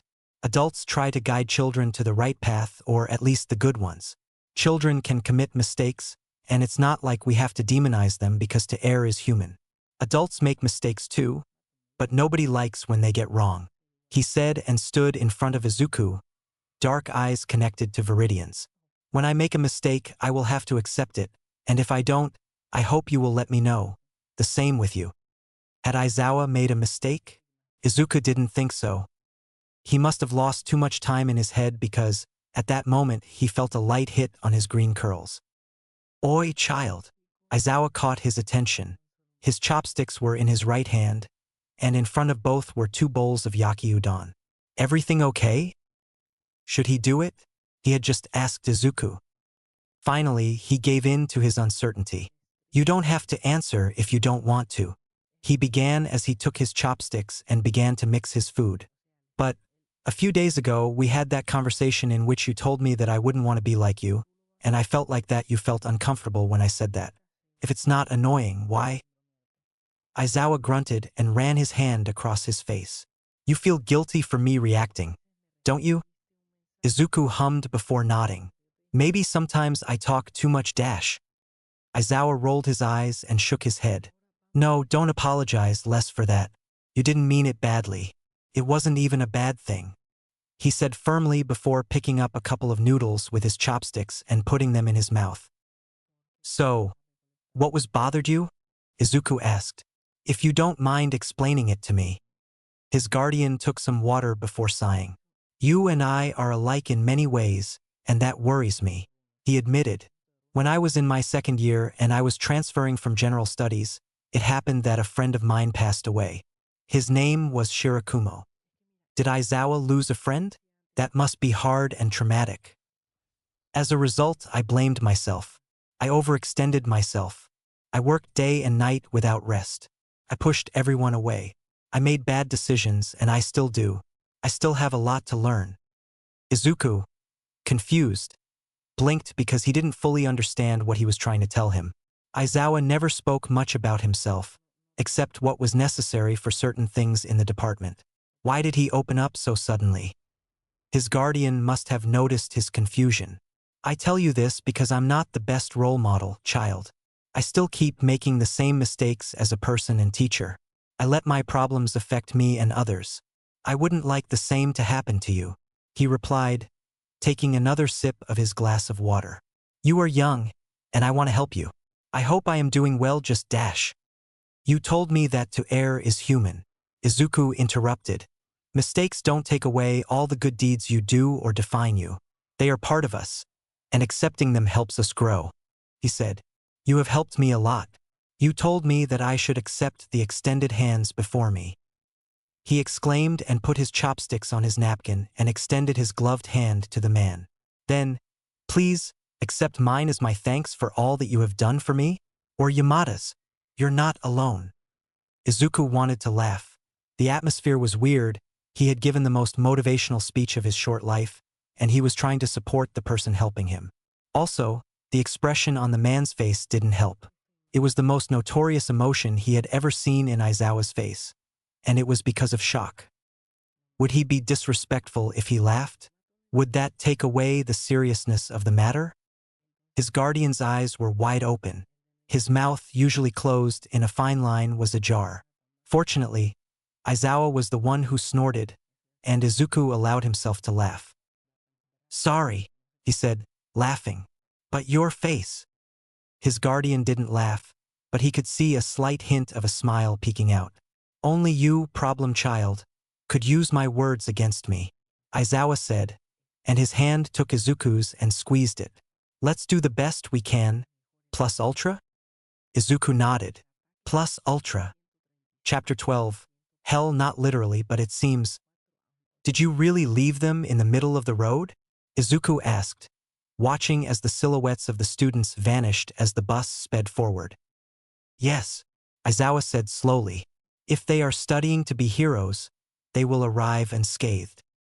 The day training camp started and they left UA early, a few hours before Class 1B. Izuku met the students. It was the students introducing themselves and him trying to shrink from the overwhelming presences, and they were encouraged by the camp despite still yawning. Aizawa kindly asked them to leave him alone and crawled into his sleeping bag to take a nap, leaving the students unsupervised with Izuku. The most frequent questions were the following. 1. What is your quirk? Answer, Izuku didn't give any. 2. What is your relationship with Aizawa? Answer, he's my tutor while an investigation is in progress. 3. How is it like to live with Aizawa? Answer, silently. It came to a point when the students realized that Izuku was uncomfortable, so they gave him space.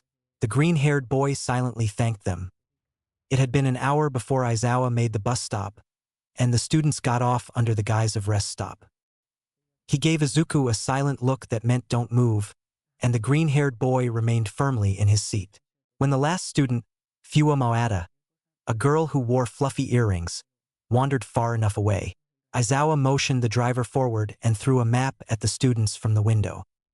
Isn't it a bit cruel? Izuku said. They'll be exhausted by the end of the day. It will take them approximately 3.5 hours. As heroes, they would not last a full turn if they are unable to stand at the end of this, Aizawa pointed out. Also, you will have time to familiarize the environment in which you will be working. Izuku frowned. What if they don't show up at that time? His tutor shrugged. They won't have lunch, and their training will start tomorrow, but it will be more demanding. That's cruel, Izuku exclaimed. The road to heroism is not easy, child. Not easy. It took the students 6 hours to arrive at the camp. Izuku greeted them while silently eating a bowl of curry. Aizawa growled.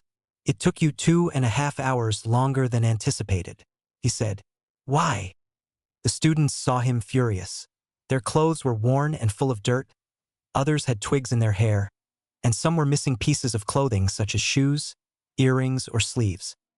Fua Maata, who had lost one of her earrings, said, Crows attacked us. We fell down a hill. Izuku frowned. But to get here, you didn't need to go up the hill. A fish-headed boy snorted. The map points to it. There are 2 routes, Aizawa said with a shrug. They're both marked. Class A's eyes widened in disbelief, and they came over to check the map. There's no other route, Mahodo Kitito complained. This is one of your logical ruses, right, Era-sensei? Aizawa shook his head and strode closer. The students were startled by the imposing presence of the man and, while some tried to make themselves smaller, others got paralyzed with fear. Give me that, his guardian growled, reaching out his hand. The boy who had it in his hands gave it to him without hesitation. What is this? Aizawa said to the students, pointing to a blue line. A river, Mahodo said with complete assurance. Fua smacked him on the head at that. Idiot, that's the route. You read it wrong. Izuku snorted. He wanted to laugh out loud, but at the same time it would be rude, so he stared at his curry. Tastes good, he thought, but not good enough as much as the stupidity they just did. Go eat, Aizawa ordered. Then you will take a shower and rest. Tomorrow begins your hell. The students nodded and ran straight into the kitchen. The Class B students had been so quiet that Izuku had forgotten they were there. Izuku slightly smirked as he saw the desperation of the students for a plate of food. He thought, they don't know what awaits them. Then he felt Aizawa's hand squeeze his shoulder. Remove that smile of satisfaction from your face, he said, and then he outlined his maniacal smile. That you don't get rid of hell. It was too good to be true. He groaned and mentally slapped himself. Isn't this torture? He asked as he watched with wide eyes as Fua launched herself from the top of a hill. Everything is for them to reach and break their limits, Aizawa said. We have permission from their parents and everything. The conditions are that the children do not return with fatal injuries or deaths. Oh! It was the only thing Izuku replied. Chapter 13. A Desire of Destruction. Disintegrate the tree, Aizawa asked. What? Izuku asked. The man rolled his eyes before growling. Didn't you hear me? Disintegrate the tree. They had been in the camp for half a week, and Izuku didn't feel comfortable about using his quirk so many times. Due to its destructive nature, the specialists and counselors had told him, you should never use it. His life would be limited to the use of gloves and the intake of suppressants. That hadn't struck him as strange. It made sense. But, apparently, according to Aizawa, suppressors shouldn't be an option. Quirk counselor had prescribed an overdose that would kill him before he was 25 years old. Even though Izuku said multiple times that he wanted to die, he didn't want to do it that way even at that age. So, learn to control his quirk so that it wouldn't get out of control if he ever found himself devoid of gloves or Aizawa himself. At that time, he didn't want to disintegrate the tree. It's going to spread, he said worriedly. Aizawa denied. If you think about it holding onto an object, it won't. You think I haven't tried it? He asked sarcastically. The rare times it's done something I've wanted, it ended up being worse the next time I used it. It's because you lose control, Aizawa argued. I'm here to prevent it. It's not that, Izuku yelled, taking a breath. It's that when I use my quirk, a desire for destruction takes hold of me. And it was something that he had only said to Katsuki, but the blonde had told his mother on the day of the hospital. It was strange to describe that feeling, that desire that whispered in his ear every time he used his quirk. Destroy everything. Izuku hated many things, but he didn't intend to turn them to dust for that. He didn't like many people, but he didn't intend to murder them. His guardian ran his left hand over his face before sighing heavily. You never told me about it. Izuku shrugged. It's not something I'm comfortable or proud. Having such a destructive quirk and a yearning to destroy aren't exactly things that pull me out of the villainous conceptions people have of me. He said quietly, there are people who told me that I can be a hero if I wanted to, but how can I be one if I have this desire to destroy everything? It's a part of your quirk nature. I've read about this. People with quirks of blood commonly ingest it. Others whose quirk requires talking can't shut up. I'm almost 100% sure Bakugo Katsuki's explosive attitude is regarding his quirk, the nitroglycerin in his system. Izuku rolled his eyes. I know what you're trying to say, but the thing is, those things don't kill anyone. Mine could. Unless you do, your quirk gets tired. The man replied thoughtfully. It's not that you overuse your quirk, but rather you let it expand, destroy, and then calm that desire it has. Was Aizawa seriously proposing that Izuku let decay freely destroy things? Nothing to control it? Just let him subsume its destructive desires? But you know what happens if I let it go free, Izuku claimed. I just won't be able to stop it. Or you can't stop it because you seek to slow it down rather than control it. The raven-haired man argued. Quirks are an extension of ourselves. We have to use them from time to time, even if we don't like the idea. The boy with the tired Viridian eyes sighed. You want me to let it go and see if that will calm the destructive desire I feel when using it, right? He asked. His tutor nodded calmly. Maybe it could even reduce its power. He added, we would have to try.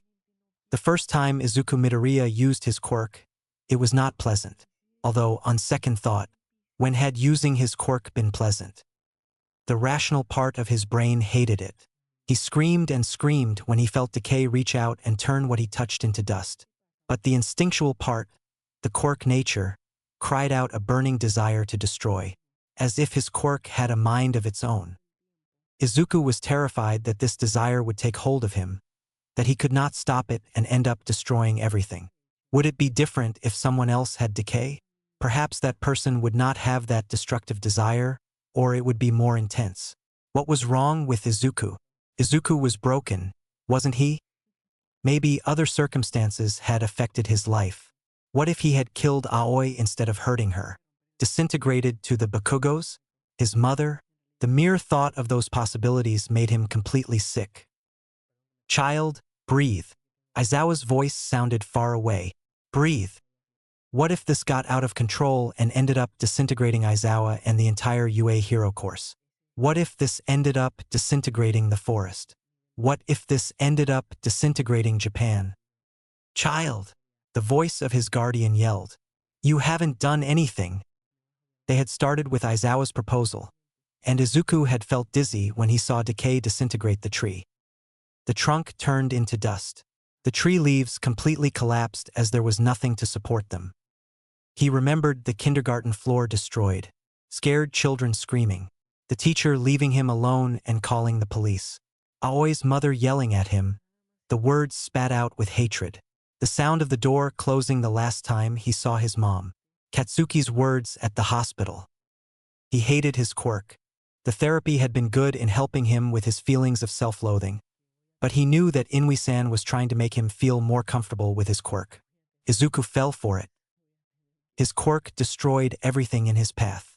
Izuku's life was one of those things. Midoriya, Aizawa yelled. Calm down. The panic grew. He could feel invisible needles in his hands. His quirk crying out for something to touch. Something to destroy. Izuku! His name. Aizawa had never called him by his name. He felt the firm hands of the man resting on his shoulders. He didn't feel uncomfortable at the touch, as much as he did not like the physical contact. That felt comforting. He hadn't realized that his eyes were closed. "Child, calm your breathing." When he opened them, he met Aizawa's eyes glowing red, the gloves on the man's right hand. So he did. He inhaled and exhaled slowly, following his guardian's breathing. "What happened?" he asked, shivering. It was as if the heat from his body had left him. "You dissociated," Aizawa replied. His hair stopped floating, and it fell on his shoulders. His eyes were no longer red, and there was some concern in his voice. "Do you want to talk about it? Or do you prefer to rest? Hellhounds should be in the middle of their training, and you will have privacy." Izuku sighed. "Sorry." His guardian growled. "You're going to therapy for a reason, don't apologize." "But I have to dash." "I think you have to rest." Aizawa interrupted. "We'll pick it up another time." Izuku wanted to protest. He wanted to ask the man when he would get tired of trying with him. How much longer would he be willing to deal with a boy like him? Other children needed more support than him. Izuku felt that he didn't deserve all the help he was receiving.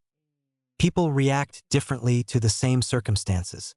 We cannot believe that our problems are inferior just because another person lived them and got ahead. Inui-san said. "But wouldn't that make us weaker?" Izuku asked. "The only thing that makes us weak is not wanting to recognize the help we deserve," the man replied calmly. "And how do we know we deserve it?" Izuku frowned. "We, ourselves, are our harshest critics," Inui-san said quietly. "The first thing is to recognize that we need it." "And then?" the boy asked. "Accept it." Izuku had started to accept the extended hands to him, but it was easy to forget about it. His head no longer went so much to his dark place. But when he returned, it was hard to get him out of there. Aizawa helped him on bad days. Inui-san advised him. Yamada and Kayama tried to cheer him up. Nedzu talked to him. He sometimes felt that he was being too lucky. The calm comes before and after the storm. Had the storm already passed, and he hadn't noticed? Was it coming? "I'm worth it," he thought, trying to get rid of the negative thoughts. "I'm worth it." "Child?" Aizawa asked after noticing that Izuku had gotten into his head. Izuku sighed and gave the man a slight smile. "You're right, Aizawa-san. A break would be good for me." Chapter 14 Ups and Downs. Chapter text. Nedzu grinned when Izuku handed him the portfolio. "I see you had a productive summer, Midoriya-kun," the Chimera exclaimed, opening it. Izuku shrugged. "Progress in analysis. Regarding decay, nothing." Yue's principal sighed as he reached for the kettle in the middle of his desk and poured tea into Izuku's mug. "The issue with you, humans, is that your emotions are capable of clouding your abilities," Nedzu said quietly. "You have a brilliant mind, but you don't believe it." Izuku nodded as he ran his right hand over his face. "That's why I'm going with Inui-san, right?" The Chimera hummed. "It's a step, but you must want to do it." Was the principal doubting of him? From his desire to get better? Izuku was trying, but healing was not a direct path. There were ups and downs. He couldn't ask him to do more. Izuku couldn't do more. He was fighting his mind, his own thoughts. He couldn't get rid of them. They were frequent torturers on nightmares. They were present even on waking nights. Nedzu must have noticed that Izuku had tensed because he immediately shook his head. "Calm down, Midoriya. It's not like I doubt that you want to get better, but sometimes you have to mentalize that you will to want to do it more." "But I really don't know what to do anymore," Izuku sighed. "I'm trying." "Nobody tells you that it's wrong to fail in the attempt," the Chimera replied. "What is wrong is to go into denial instead of getting up." Something that Izuku deeply appreciated was the fact that Aizawa had not wished him happy birthday. He had only given him katsudon for lunch and hadn't told anyone about it. He knew it was conscious and not a mere coincidence because their usual meals were simple and frozen preparations. So seeing his tutor arrive from UA with a bag of steaming katsudon from a relatively decent restaurant, Izuku knew it was the stoic man's way of wishing him a late happy birthday since his original date had been at the camp. He had given the green-haired a day off to analyze quirks. His guardian hadn't told anyone, not Nedzu, or Yamada or Kayama. Katsuki had been calling him, but Izuku ignored him. He didn't feel ready to have a conversation with the blonde. Not after what he had said and done. Inui-san had told him that it would be hard, healing takes time, and some conversations need to be postponed to happen in the right way. "Child," Aizawa called from the kitchen. "Yes," Izuku asked, turning to his tutor. "The Bakugos called. They want you to come over to their house for dinner tomorrow," the man said as he poured himself his 10th cup of coffee of the day. Izuku shook his head. "I don't feel ready." The man sighed quietly. "I saw it coming, but I had to ask you anyway. They say Katsuki is worried about you." As if that would change things. What was said was already said. He had quietly talked with Mitsuki, and it felt good. He could talk with Masaru in the same way. But not Katsuki. He had called him Kaken when he was a kid. Now he was just Katsuki, because calling him Bakugo would feel strange. He didn't know how to feel. He felt upset and betrayed. They were supposed to be friends, almost brothers. But the boy with the explosive quirk had literally done that. Explode Izuku's confidence on his face. He had called him a rising villain and had commented on the desire of destruction that took hold of Izuku every time he used decay. All their years of friendship based on Bakugo's first heroic act. Just that. "Worried about me?" Izuku snorted. "Worried that I might turn into a villain, he'll say." Aizawa pinched the bridge of his nose. What he said at the hospital was not pleasant at all, but I think he has some genuine concern. "You have known each other since you were children. Whose side are you on?" Izuku hissed. "Just one touch and you'll get rid of him." The man narrowed his eyes. "Of none, I'm just giving you a more neutral view of the big picture. You can't live with that resentment." "You are a hypocrite," Izuku replied and watched as the man's commonly stoic expression transformed into one of betrayal. "I didn't even want to be here in the first place, but meet me here. You are here because you are an unstable child with an uncontrolled quirk and a negligent mother involved in a villain attack." Aizawa's voice was cold.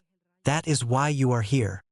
So why didn't you take me the first time my quirk manifested?" Izuku asked. "My mother was negligent at that time, and I was a terrified child with a dangerous quirk. Just one touch and you can go." He remembered how the hero had let him go to his mother. He remembered the punishment that awaited him at home. Perhaps his life would have been different if he had clung to Eraserhead more. It wasn't his fault at all, and Izuku couldn't deny that he felt sour on his lips for blurting that out, blaming him. But he couldn't help how he felt about it. "Child," Aizawa's voice denoted warning. "Don't do this. Go to your room, and if you are calmer, we will talk tomorrow." Izuku snorted. "It's because you can't handle the situation, right?" He sneered. "You wouldn't be the first person to qualify me as a lost cause." The man growled. "Go to your room, and we'll talk tomorrow." Izuku didn't know how he felt about it or the reason why he was saying such things. His mouth lacked a filter. It didn't agree at all with his desire of getting better. What was happening to him? Why did these things happen to him? Aizawa had only been kind to him and was not forcing him to do anything. Why was Izuku speaking to him like that? He was ungrateful. He would understand if the man decided to leave his guardianship in the hands of someone else or send him to the foster system. "You don't understand anything," he growled at Aizawa. "You never will. Just one touch." A voice whispered in his head. "Take off your gloves. Touch him. To your room now." It was not the first time the man raised his voice, but it was the first time he did it angrily. His eyes glowed red, and his hair floated. Izuku could feel like that annoying voice fell silent, and his pulse calmed down. His hands no longer itched. Izuku stared at him with wide eyes, and his vision was glassy. He hadn't realized that he had been holding back tears. "Decay wanted me to kill Aizawa," Izuku thought. "I don't want to kill him." He felt his breathing quicken, but he was still aware of his surroundings. Not like when he panicked using decay. It was different. It was guilt. Katsuki was right. Izuku could become a great villain if he wanted to. But he didn't want to. The only thing Izuku yearned for was to live without destruction following him wherever he went, without those dark thoughts. Death could be a solution. End your life by taking a swan dive. But he had people who would feel bad if he did. Did he really want them to bear that guilt? He wanted to help Aizawa. The man needed help as much as he did. They had spoken. Izuku had promised that he would extend his hand to him like Aizawa had been doing. Izuku didn't want to be ungrateful. The recovery is not linear, Inui-san said. There will be ups and downs, but you cannot give up when you have fallen. But what if I find myself alone? If the others give up on me? The man shook his head before offering a reassuring smile. I don't think they'll be able to do it. You better try not to give up on yourself. Izuku sighed and watched as Aizawa watched him from where he was standing. Both had not moved from their places. Both were waiting to see who would take the first step. Sorry, Izuku said. I'll go to my room. Good night. Chapter 15, Hypocrite. Chapter text. I screwed up. Okay? I screwed up with the kid, Yamada. Shota growled as he ran his hands over his face. The blonde blinked for a few seconds before sighing. You argued. Y'all both said pretty ugly things. But it's not like you were going to send him to the system, right? No, the system sucks for people like us. It won't help him at all. Shota flatly denied. They'll have him with suppressors, and he'll stay there until he comes of legal age. It's not an option. And hand over guardianship to UA when he's an official student? Yamada asked. Shota denied again. That child needs special help. UA will protect him and everything. But Midoriya requires attention. And it must be yours, right? Yamada raised a slight smile at that. The raven-haired man scowled at him. It makes sense. My Quirk is ideal for training his. Yamada hummed. You are like 2 drops of water, but only one doesn't look like a tramp. Shota growled. If you want to say something, just say it, Yamada. The blonde just gave him a funny look and shrugged. You see yourself in him, don't you? Or is it something else? Maybe Shirakumo? No, they weren't going to get to that point. Shirakumo Oboro was dead. The end. Get to the point if you have one. I have things to think about, and none of them pertain to the past. Shota replied brusquely. Yamada sighed. You're getting professional help, aren't you? Shota nodded. Then I'll tell you, you let your traumas affect your relationships with others. You are so afraid that Midoriya will end up like you that you don't realize what he needs. Letting his traumas affect his relationships with others? Shota liked to think that his decisions were the most logical and rational that he could choose. They had never failed him. Why would they do it now? He opened his mouth to say something, and Yamada rolled his eyes. He's not you. He looks like you in many ways. But he's not you. The blonde said firmly. You know you're a bit screwed up, right? Shota nodded. And you do recognize that you have become attached to Midoriya, right? Shota hummed a little but ended up nodding. He's a good child. I hate how he despises himself. You want to help him, but you focus a lot on what he needs, not what he would want. The blonde said calmly. You are giving what Midoriya needs, but have you thought about what he would like? He would like to never see Bakugo Katsuki again for the rest of his life because of the resentment he has towards him. Shota spat. Resentment is bad, Yamada. And the best option for Midoriya is to forgive Bakugo for what he told him? Yamada asked with a raised eyebrow. From what I'm constant, that boy said some pretty ugly things. Shota rolled his eyes. Don't put words in my mouth, Yamada. I didn't want to force him to go. I just wanted him to understand that his decision wouldn't be based on it. Midoriya doesn't have to forgive him, but that family cares about him. And why didn't he stay with them then? Wouldn't that be a more suitable environment than you? Yamada questioned. I took his guardianship after the hospital incident.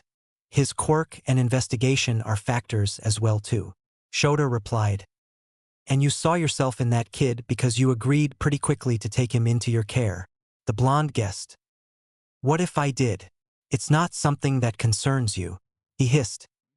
Maybe talking to Yamada had been a mistake, but he felt like if there was something more to that awkward conversation, something he needed to hear. Shota, you try to help him but not how he needs. He doesn't see you as a teacher, and you don't see him as a student either. I'm not his parent. Shota cut in. I'm not parenting material, and I never will be. I don't want him to see me as one. But you see Midoriya as yours. Yamada said.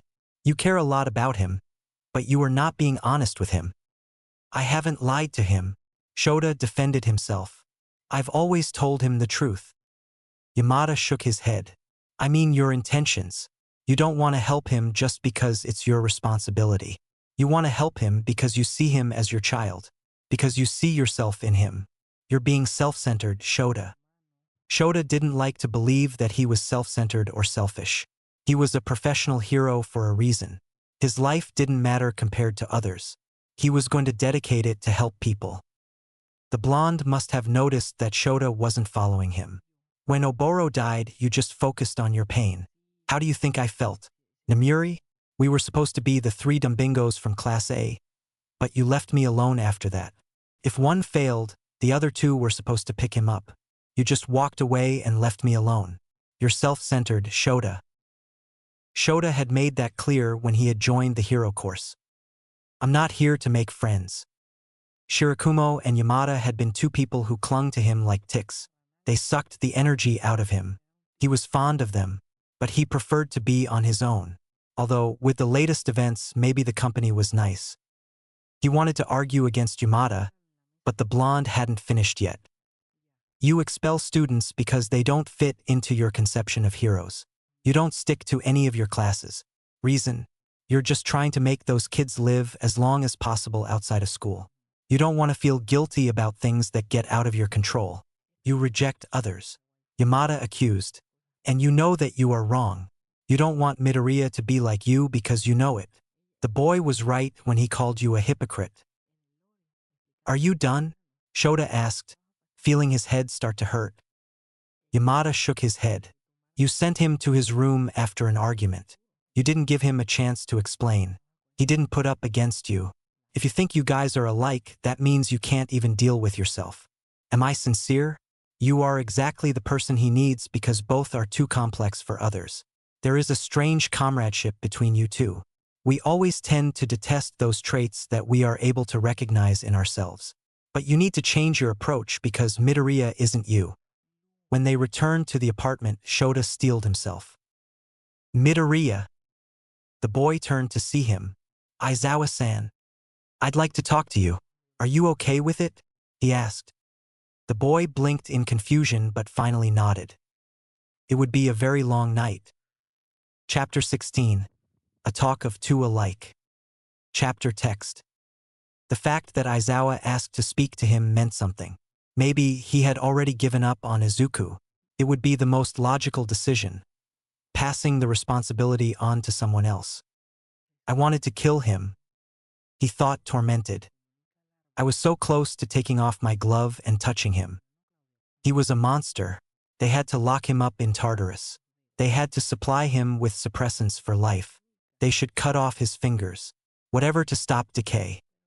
He's a hindrance. Decay spoke as he walked behind Aizawa's back. You'd be better off destroying everything. Decay was a quirk. It was not a sensitive one. That voice was just from his head. A haggard vision of himself that he had created based on what others had told him. A part of him that only craved blood. That wasn't him. He couldn't give in. Shut up, he thought firmly. He needed to apologize even if that included digging his own grave. He would miss everything that Aizawa had presented to him. He would lose his chance to go to UA. He might even end up locked up. But maybe that would be for the best. Shota inhaled deeply. Well, he started, trying to keep calm. We had a somewhat strong argument. Midoriya nodded. It was a good thing. They hadn't spoken to each other all day. At least this was a form of communication. We said things that, perhaps, we didn't want to have said or something hurtful. Shota continued. So, forgive me for my attitude. The boy shook his head to the side and blinked in confusion. You're apologizing. he said incredulously. Shota frowned but nodded. I said some pretty ugly things, and maybe I didn't express myself in the right way. I didn't handle the matter well either and sent you to your room. Midoriya shook his head slightly. I don't understand. He replied. Why are you apologizing? Because my attitude wasn't right. The dark-haired man replied firmly. Even though I promised to get you out of your dark place, it seems that I plunged you deeper into it. So, I'm really sorry about that. The child looked at him with an expression that might be categorized as I don't get it, I don't get it, I don't get it before running his gloved hand over his face. I wanted to kill you, Midoriya said coldly. Shota widened his eyes in surprise but kept his expression as neutral as possible. Could you formulate? Midoriya sighed. My quirk causes me certain problems by controlling my emotions. They are volatile like it. Or at least that's how my hypothesis is formulated. That destructive desire that I mentioned to you takes hold of me when I use it. It becomes murderous when I feel angry or cornered. He admitted with his head down. I try to stay as far away and apathetic as everyone to avoid hurting them. Yesterday, when we argued, my quirk was asking me to kill you. I considered it. The child stopped to inhale deeply. I don't wanna do it. He stammered with a broken voice. But I thought about it and for that, I ask your forgiveness, Aizawa-san. He finally said before throwing himself to the floor and crouching down, his hands and face on the ground at Shota's feet. The Erasure hero could hear the muffled sobs of the child below him. It wasn't the way this conversation was supposed to go. They would both talk, discuss how to proceed with their situation, establish rules, and then go back to how they were before. Shota wasn't ready to explain to a 15-year-old that he didn't blame him. Quirks were strange. Each nature affected each user differently. Shota got a dry eye, Vlad King needed to drink blood, Yamada would eventually go deaf, etc. Quirks were strange. In Midoriya's case, it was destructive and wanted the boy to be. Perhaps he could find a solution for him if the boy agreed to go to a quirk counselor, but he had so many bad experiences with those that he flatly refused. But Shota had a theory that they could prove later. So he put his hand on the child's head and stroked his hair. Oi, he called out. Don't apologize. But I have to dash. The boy started without looking up, and Shota sighed. No, he said firmly. Sorry if I sound imperative, but I won't allow you to apologize. Midoriya shook his head. Don't you understand? He replied with a shaking voice. I wanted to kill you. I thought about it. Decay thought about it. But you didn't. Shota refuted. Midoriya shook his head even more. You don't understand, he said as if he was short of breath. I'm a danger. Katsuki was right. I'm a villain and dash. At that moment, Shota hugged him suddenly, stopping the boy's verbal vomiting. It was not something measured or thought. He just did it. Midoriya wasn't his student. He was his ward. His child. You couldn't be, he told Midoriya, starting to draw circles on his back. You're too good. He felt Midoriya shaking his head under his grip. I'm not good. I thought it. I dash. You held back, he replied. There was no harm. I did hurt you by saying what I said. I acted badly. I projected myself on you, and it was wrong because you are your own person. Aizawa wasn't upset with him? Izuku had told him that he had thought of killing him with his quirk. You should be terrified and upset, he told his guardian. Upset by what I told you, Aizawa replied firmly. Because I was not able to understand you and acted rude and inconsiderate. I think of you as a student and then remember that you are not. You are my ward. I assumed your guardianship for a reason, and it's that I want to help you. Get it? Izuku nodded. They had had this conversation many times. He had talked to Inui-san about it. The recovery was not linear. They both knew it and were dealing with it. They knew there would be ups and downs. But it was one thing to know and another to experience it. Aizawa was doing the best he could, and he knew, as did Izuku. They both failed a lot. They both reproached each other. But they would both be there. That was a promise. So, he allowed himself to sob into his guardian's chest. Sorry, he said in a choked voice. He felt Aizawa's face lean into his curls. "Sorry," the whispered voice of his guardian said, and his breath hit lightly on his scalp. Izuku slightly trembled as he felt the warmth of Aizawa's presence. Maybe it was time to open up a bit more. "Call me Izuku," he asked. His guardian held his breath for a moment after that before nodding slightly. "Call me Shota then, or don't use the san if you feel uncomfortable." Izuku nodded and raised his face so he could look his guardian in the eyes. "Thank you, Aizawa," he said calmly. His guardian gave one of his faint, almost imperceptible smiles. "I'm here, Izuku, and I'll be here for you." Chapter 17, Ghost Town. "Where are we going?" Izuku asked as he watched the buildings disappear. "Nowhere," Aizawa declared at the wheel. "But Kayama lent us her car for this." They had just left UA and were in the car Kayama Namuri, aka Pro Hero Midnight, in the middle of the road. Izuku listened to some music from his phone, and Aizawa was silent in the driver's seat while keeping his eyes fixed on the road. "Why are we going anywhere?" Izuku asked again, feeling anxious. His guardian growled at it. "Do you remember what we talked about a few weeks ago?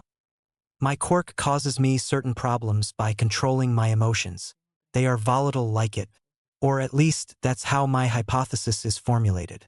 That destructive desire that I mentioned to you takes hold of me when I use it. It becomes murderous when I feel angry or cornered. I try to stay as far away and apathetic as everyone to avoid hurting them. Yesterday, when we argued, my quirk asked me to kill you, and I considered that.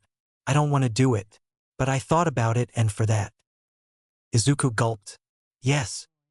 I have a theory," the Erasure hero exclaimed calmly. "But I don't need civilians around in case it gets out of control." They arrived at something like an abandoned city. Old buildings on the brink of collapse, dusty streets, and not a single soul around. It was as if people had gotten up one day and decided they wanted to leave. "Where are we?" Izuku frowned. "This is Futaba. It was evacuated in 2011 due to a nuclear incident," Aizawa explained calmly. "In the pre-Quirk era?" Izuku exclaimed in amazement. "Wow, isn't this like the country's heritage or something? Why have I never heard of it?" "It's because, as you said, it's from the pre-Quirk era. It's not worn enough for tourists to visit, and the government is focused on other things than just giving it a decent use of this land. I asked Nedzu to ask for permission to use it, and the commission told it can be used as he pleases except for building," Aizawa said as he made his way across the worn asphalt. Izuku, next to him, was observing the area. "What did you bring me here for?" Izuku asked, unable to connect the dots. His guardian narrowed his eyes at him. "Aren't you Nedzu's personal student?" Izuku nodded in confusion. "What does it have to do with this?" The black-haired man groaned as he ran his hand over his face. "Use your brain, child." Izuku analyzed the space. They obviously weren't going to build or rebuild anything there. There were no people around. Aizawa did not seem like the type to enjoy sightseeing, perhaps the type who would live in places like this, but not the type who would visit for the pleasure of learning the history. There was also no way to repair the place. It was in its last. Sooner or later, those buildings would fall, and the ghost town would be reduced to more dust-covered rubble.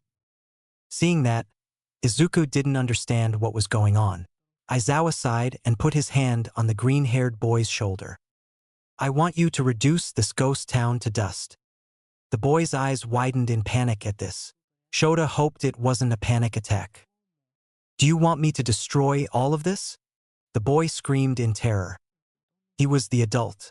Shota had to remain calm, even though he was hurt by the boy's reaction to the possibility of using the full power of his quirk.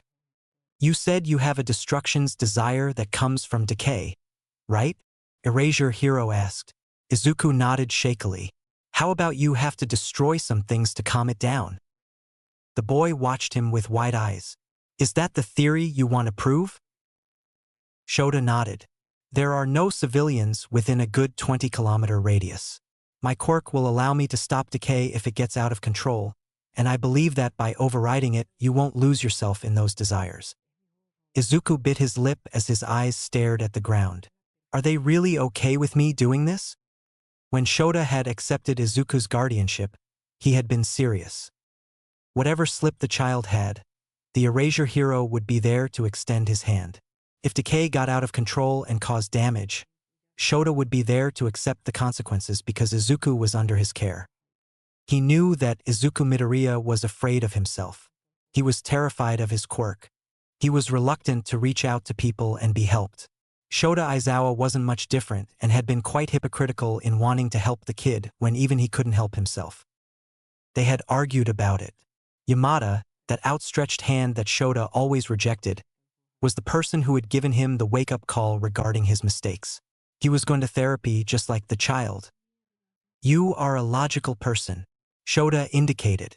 I think it's clear that if they weren't okay, I wouldn't have brought you here in the first place.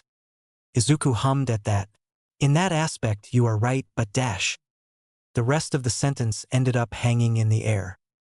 Shota knew what he was going to ask. Won't they see me differently after this? The black-haired man shook his head. We will all continue to see you the same way. Quirk doesn't determine the person determines the function of quirk. How do you know that? Izuku asked. Shota shook his head. Because, even though you've had to face shitty people in your life, there are still those who see you for who you are. Izuku, not decay. Like who? The child hissed. Excuse me if I'm rude, but the reason you are harboring me is the dangerousness of my quirk. Otherwise, I would have ended up in the foster system. After all this time, did the kid believe that? Or was he saying that in denial? We've known each other for a long time, remember? Shota told him, and Izuku nodded hesitantly. I agreed to take care of you because I remembered that child. I put tape on the fingers and toes to remove the handcuffs, and I didn't find him when we met again. That's why I accepted.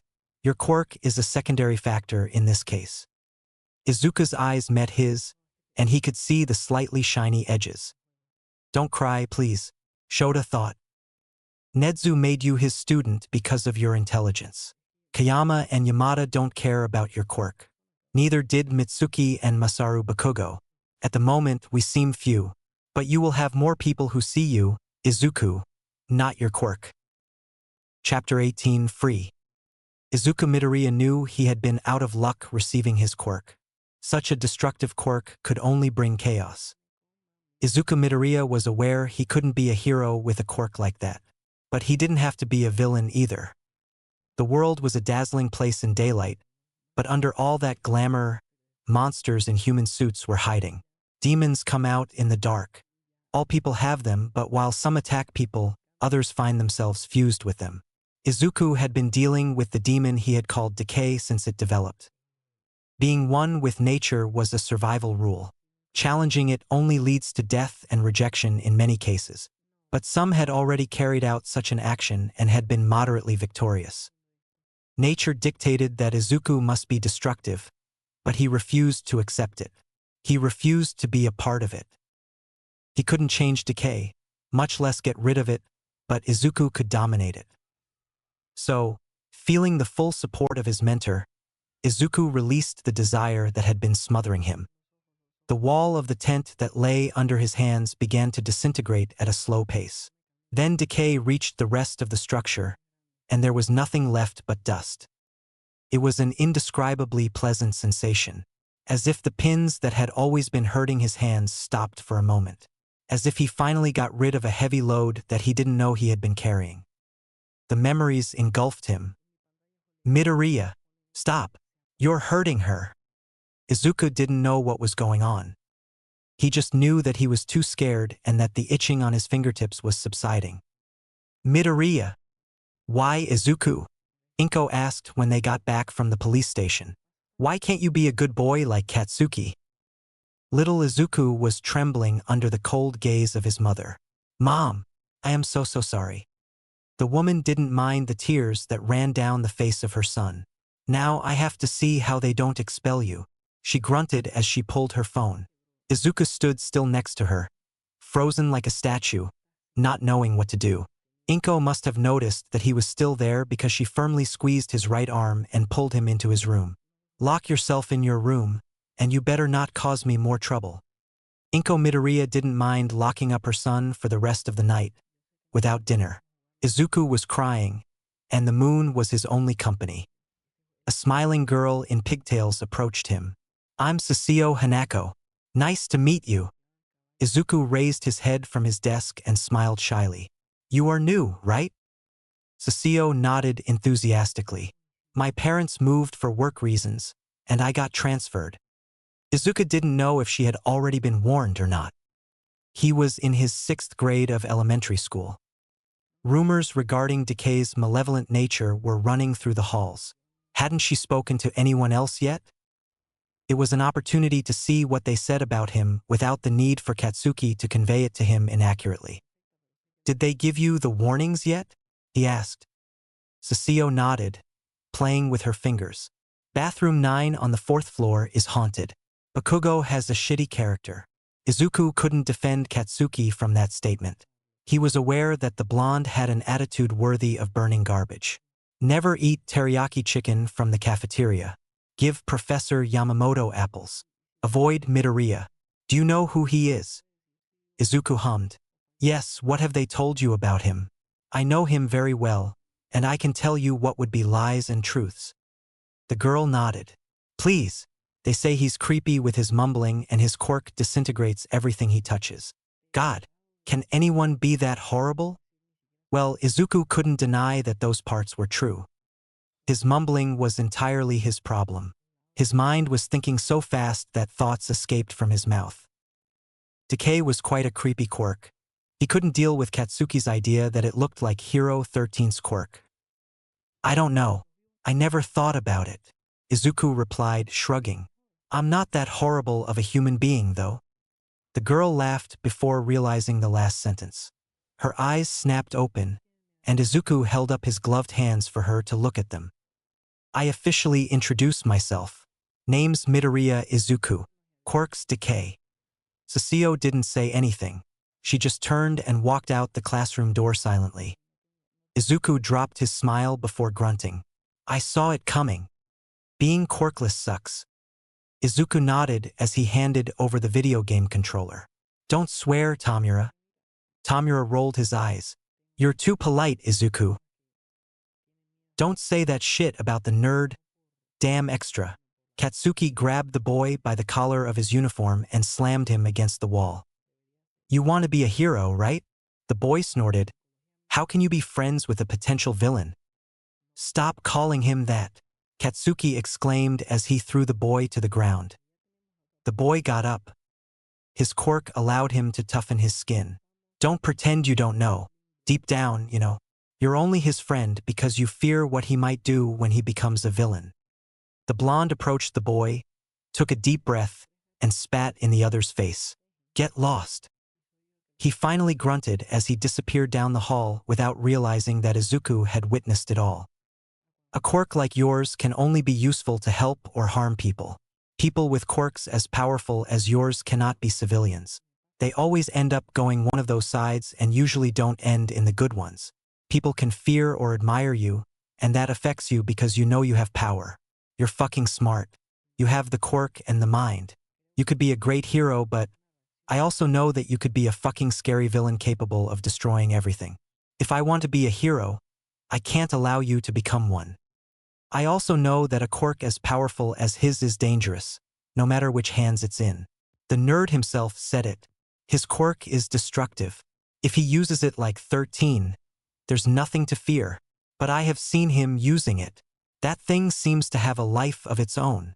And when Izuku uses it, it's like destruction gives him pleasure. That's why we trained it. So he doesn't become a monster. You are here because you are an unstable child with an uncontrolled quirk and a negligent mother involved in a villain attack. That is why you are here." The sensation relaxed him completely. Was this how he felt satisfying Decay's desires? It's not like he could do it all the time, but he was fine. At that moment, Izuku felt good. Release those sorrows, all the pain that people had caused him, and all the anger generated by the injustices he had experienced. But above all, he was able to recognize those rays of light that had spread before him. That hope that he thought he had lost a long time ago. "You are 14. You turn 15 in a month. You are still a child, in my opinion. I'm an adult. You're a child. Adults take care of children until they become adults. Or at least they do their best. Adults try to guide children to the right path, or at least the good ones. Children can commit mistakes, and it's not like we have to demonize them because to err is human. Adults make mistakes too, but nobody likes when they get wrong. When I make a mistake, I will have to accept it, and if I don't, I hope you will let me know. The same with you. There are people who care about you, and will be willing to extend our hand when you ask for. When you are in your dark place, I promise that I will come to take you out of there. Nobody tells you that it's wrong to fail in the attempt. What is wrong is to go into denial instead of getting up. We've known each other for a long time, remember? I agreed to take care of you because I remembered that child I put tape on the fingers and toes to remove the handcuffs, and I didn't find him when we met again. That's why I accepted. Your quirk is a secondary factor in this case. Nedzu made you his student because of your intelligence. Kayama and Yamada don't care about your quirk. Neither did Mitsuki and Masaru Bakugo. At the moment, we seem few, but you will have more people who see you, Izuku, not your quirk. And Izuku continued being Izuku. As much as decay was breaking free, Izuku never lost himself. Because, for the first time, Izuku Midoriya felt free. Decay was just a quirk. The pressure in his chest completely disappeared, and he inhaled deeply. He hadn't realized that his eyes had closed, concentrating on that pleasant and relaxing sensation. Was this how freedom felt like? He opened his eyes slightly and watched as no buildings rose in the area where he was with Aizawa. Just dust. After giving a quick inspection of his surroundings, his eyes met those of his guardian. Aizawa was standing in front of him with wide eyes, and most expressively, Izuku had ever seen him. "How are you feeling, Izuku?" he sighed. Izuku inhaled slowly, deciding that he liked to breathe without feeling pressure on his chest, and let a slight smile slide across his lips. "I feel like I can finally breathe,"